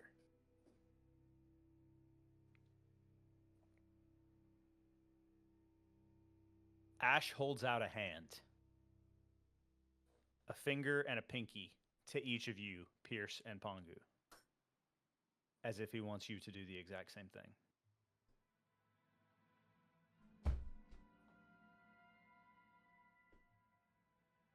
Pierce takes a step back and looks around for a moment. And there's a part of him that kind of wants to turn and run because everything got real. But he actually reaches out his hand to Pongu. Angu reciprocates. And then Pierce will grab Ash's hand. Or pinky, I guess. I mean, you can grab it, or you can just like lean into. Either way, what do Oh, you he's do? You doing lean? this. Do you grab Oh, it? okay, yeah. Yeah, Oh, he's so I like, didn't it's grab- almost like he wants your foreheads here and here. Yeah, Almost like so it seems almost religious, even though it's like a surf sign. You so know? he'll take Pongu's hand and he'll put his other hand on Pierce or his other hand on Kess, and then he'll lean into Ash then. And then, dog, it is just an explosion of light on this deck, and it's like you feel this rupturous. It's like emotion that you cannot contain. It is strength that you cannot contain. As you feel your knowledge of the world around you, you feel the weave wrapping itself around your soul, around everything that is you in this universe and in every subsequent universe that may follow, that may exist anywhere else. Something has happened that has changed the fabric of you. I would like to know what this glow up looks like for everyone who has just leveled up to level 20.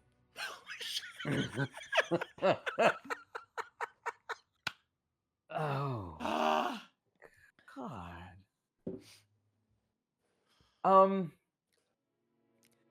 So I've been planning this for so long. I'm so excited that I finally get to do Oh that. my God. god. So Are you rolling? Are you rolling hit dice? Or not hit dice, but No, I'm not rolling anything. no, I'm so happy that I'm holding. Yeah. okay, so Pierce's hat stays the same, but that's really the only thing that stays the same. His hair is no longer blue, it's like white. But his duster now is like deep blue, like deep ocean blue. So like the color drops, it's like the color melts from here and kind of coats him. And the edging and embroidery, like the stitching in this leather duster is like gold on blue. And he looks like he's looked cleaned up before. Like at the night ball, he looked like nice, but this he looks like he's been a prince his entire life and has been cared for meticulously his entire life. And he can feel that he's got hair on his left toes again. And that hair is white. you became a man. Yeah. Fuck yeah. Okay. So yeah, you guys are like having your anime transformations, by the way. Like this is, Yeah. you know, this is a thing. Pongu, what does it look like for you? Oh, Cass, do you want to go? No, you go. I imagine. Oh man. So Pongu is technically a lesser fairy for one. Because of this transformation, he grows to 6 feet tall. He looks like a high fae. He looks basically like a high elf, but with wings. His wings go from being like beautiful little butterfly wings to like strong, like robust, like dragonfly Mothra looking wings. His tattoos change as well. His clothing is he's has a little bit of a glow up of that like piratey tropical vibe, but it's a little bit more minimal. But you see like his arms and the rest of his like body tattoos. Instead of it being like he has dark brown skin and his tattoos were like a mix of like white and black, they have kind of this like green flame fell in a good way energy that is like imbued within the tattoos, kind of giving the same vibe as embers, if you will. But yeah, his glow up is quite literally. He goes from being 4 feet tall to being this like 6 foot tall high fae. Yeah, that's what I meant. Oh my god. This is crazy. This is crazy. It's so dope. Kess. Okay. She starts. First of all, there's like this weird, I don't know, like she's very monochromatic, right? So there's like this black glow around her. Like, I don't know how black can glow, but somehow it does. And she starts shifting into all these forms of animals as fast as she can. Like, I mean, you see her normal ones. You see her owl. You see all this. You see a fucking T-Rex. You start seeing these huge beasts, all still contained. She doesn't get big and little. All still contained in her black glow. And then the glow stops. And it's just Kess. Her hair has grown down to her ankles. It is just long, white, just braids. She's always had like that, like the vines in her hair. They just start growing all through it. And they're gold. Just all gold vines. They start growing up her arms. And she still cares. Well, she just had a magical girl transformation. And it was really cool. I love it. And her calf muscles get bigger. Fuck yeah. Everybody's calf muscles get bigger, unless you don't want them to. And so eventually, like, it's like watching... It's like watching the Void Essence try and, like, it's like watching the Void Essence fight with white paint, just like all of this happening, and then there's this like sort of illuminated outline of all of these creatures that Kess is trying to become as all of this happens. And boys, y'all have drawn a crowd. Everybody is watching. No one knows what the fuck they're watching except Pongu, Delphira. Delphira knows exactly what she's seeing, and she's weeping. Because it's almost like it's another part of it's another piece of the puzzle coming into play of this devotion that she's had her whole life. This is spiritual, this is religious for her, and seeing her friends, seeing her people, knowing that this gets to happen during her time, like you see all of that on her face in this moment. I make sure that I reserve like just a very humble smile for her, like as his Pongu is also getting accustomed to not being taller also, and looking not down at people, but it's a very different point of view, and he's looking at Kess and he's looking at Pierce. He goes, "Are we us? What happened?" Yeah.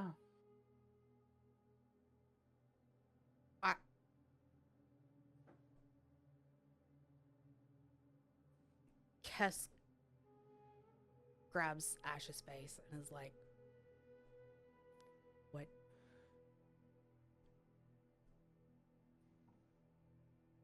How?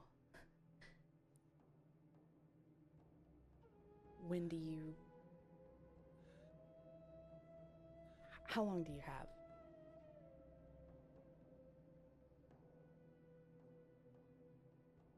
I won't get to see the fruits of our labor, but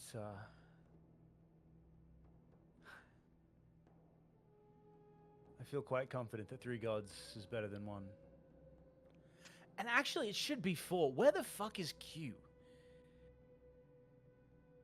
We'll take care of him later. Like, but I should, yeah. Actually, I feel like he'll get to Ponga's have a voice glow up as changed. well. What does Ponga? Does Ponga's voice deepen? Like does No, Ponga? he's like now that he's high faced, like, no, of course. He's off in a cave now. Could be a cave, could be a brothel. Oh, so what is happening here? They're chanting too much. I don't know, but every time I move my hair, flowers pop out of it. There's just like the black and white flowers are just going all. It looks all like over. the fucking cherry blossoms in DC, like on the water. Like there are so many fucking like flower petals Oh. just floating on top of the water all the way around. Like Yeah, for some reason there's this sand that keeps around my wrists and what is happening? Pierce, you have larger calves, I think. They're, I mean, maybe a little. They were big before. And then he turns to Ash, and Pierce holds out his hand, like to shake his hand. to shake Ash's hand. Ash's hand, yeah. Okay. He doesn't. He just looks at you kind of funny, like this is a weird thing for you to not like he doesn't trust you, but just like this is a weird gesture. But he grabs your hand. Okay. Pierce clasps it and sort of gives like a thank you kind of a 1-2 with it. But before letting go, he says, "What do we do now?" Delphira speaks up and says, I might be able to help with that, but it might be more of a conversation for a group.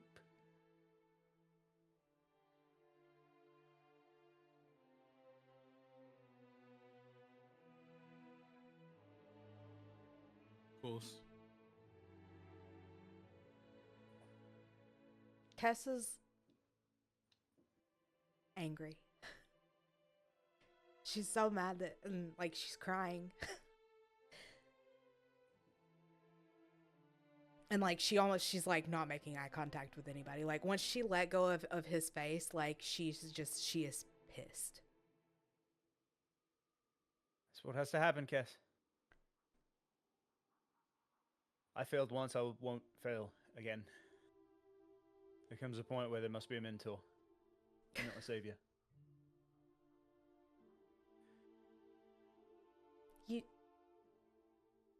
We could have There helped comes you. a point We could have helped where you. there must be a mentor and not a savior.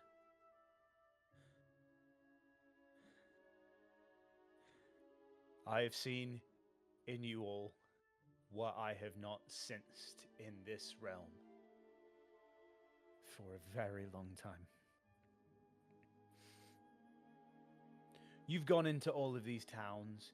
You've not ransacked them. What have you done? You've helped them establish unions. You've helped them work to build better lives. Those are the people that should have the power, not the people who were accidentally born like me.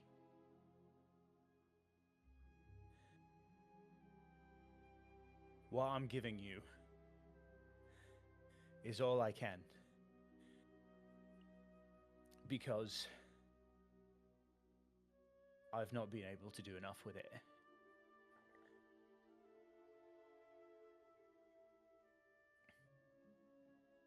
But I'm still here, right? And he tries to stand and he like collapses over. And he's quite weak. It looked like you're able to see sort of like his ribs a little bit, and his face is a little more sallow. His eyes are kind of jaundiced. I've got enough for Q still. I mean, Kess would. I don't know if it would even do anything, but she would do a heal for 90 points. Oh, it feels nice. Won't last for long, but it's something. Thank you, Kess. Pierce walks up to Kess, kind of facing away from Ash, but like kind of talks into Kess's ear, and he puts a hand on her shoulder and he says, Why don't you spend the rest of the day with him? Pongu and I will be on hand if you need us, but I'm not dying today, you dipshit. Sorry, I lost my power and I think I'm grumpy. Yeah. You would you like to nap? I know many people here are now napping as a course of action. As you like say that, Delphira like walks up behind him and just like sort of wraps her arm around his waist gently, very gently, as if tending a war wounded, which you realize in that moment that she has experience with this. She has experience with people who've lost everything, people who were ready to give even more still. She's the person for this job. You all are. You know that in that moment as you see Ash scurry away. Ash being the symbol of this friendship that you forged with these people that you never expected.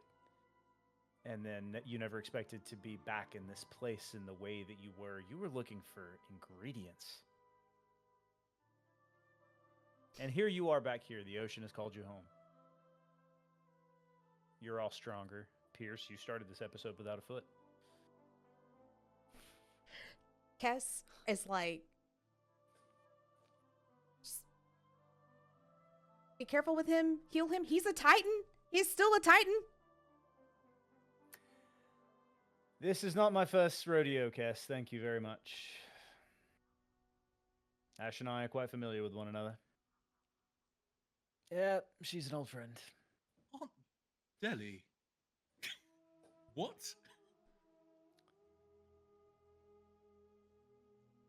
And as she walks away, you just hear her shout, "Bitch, I told you I am old!"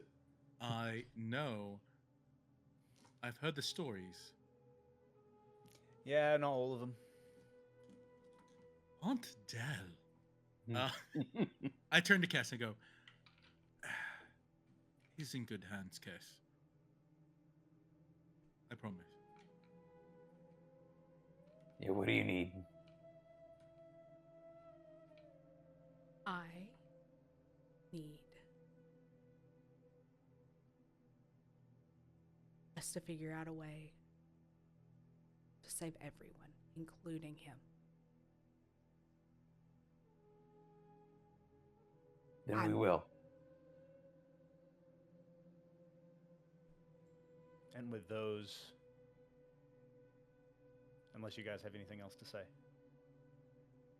with those words that feel hollow even as you speak them, that somehow echo in this room that has thusly, like up until now, has absorbed sound, this soft material of this room.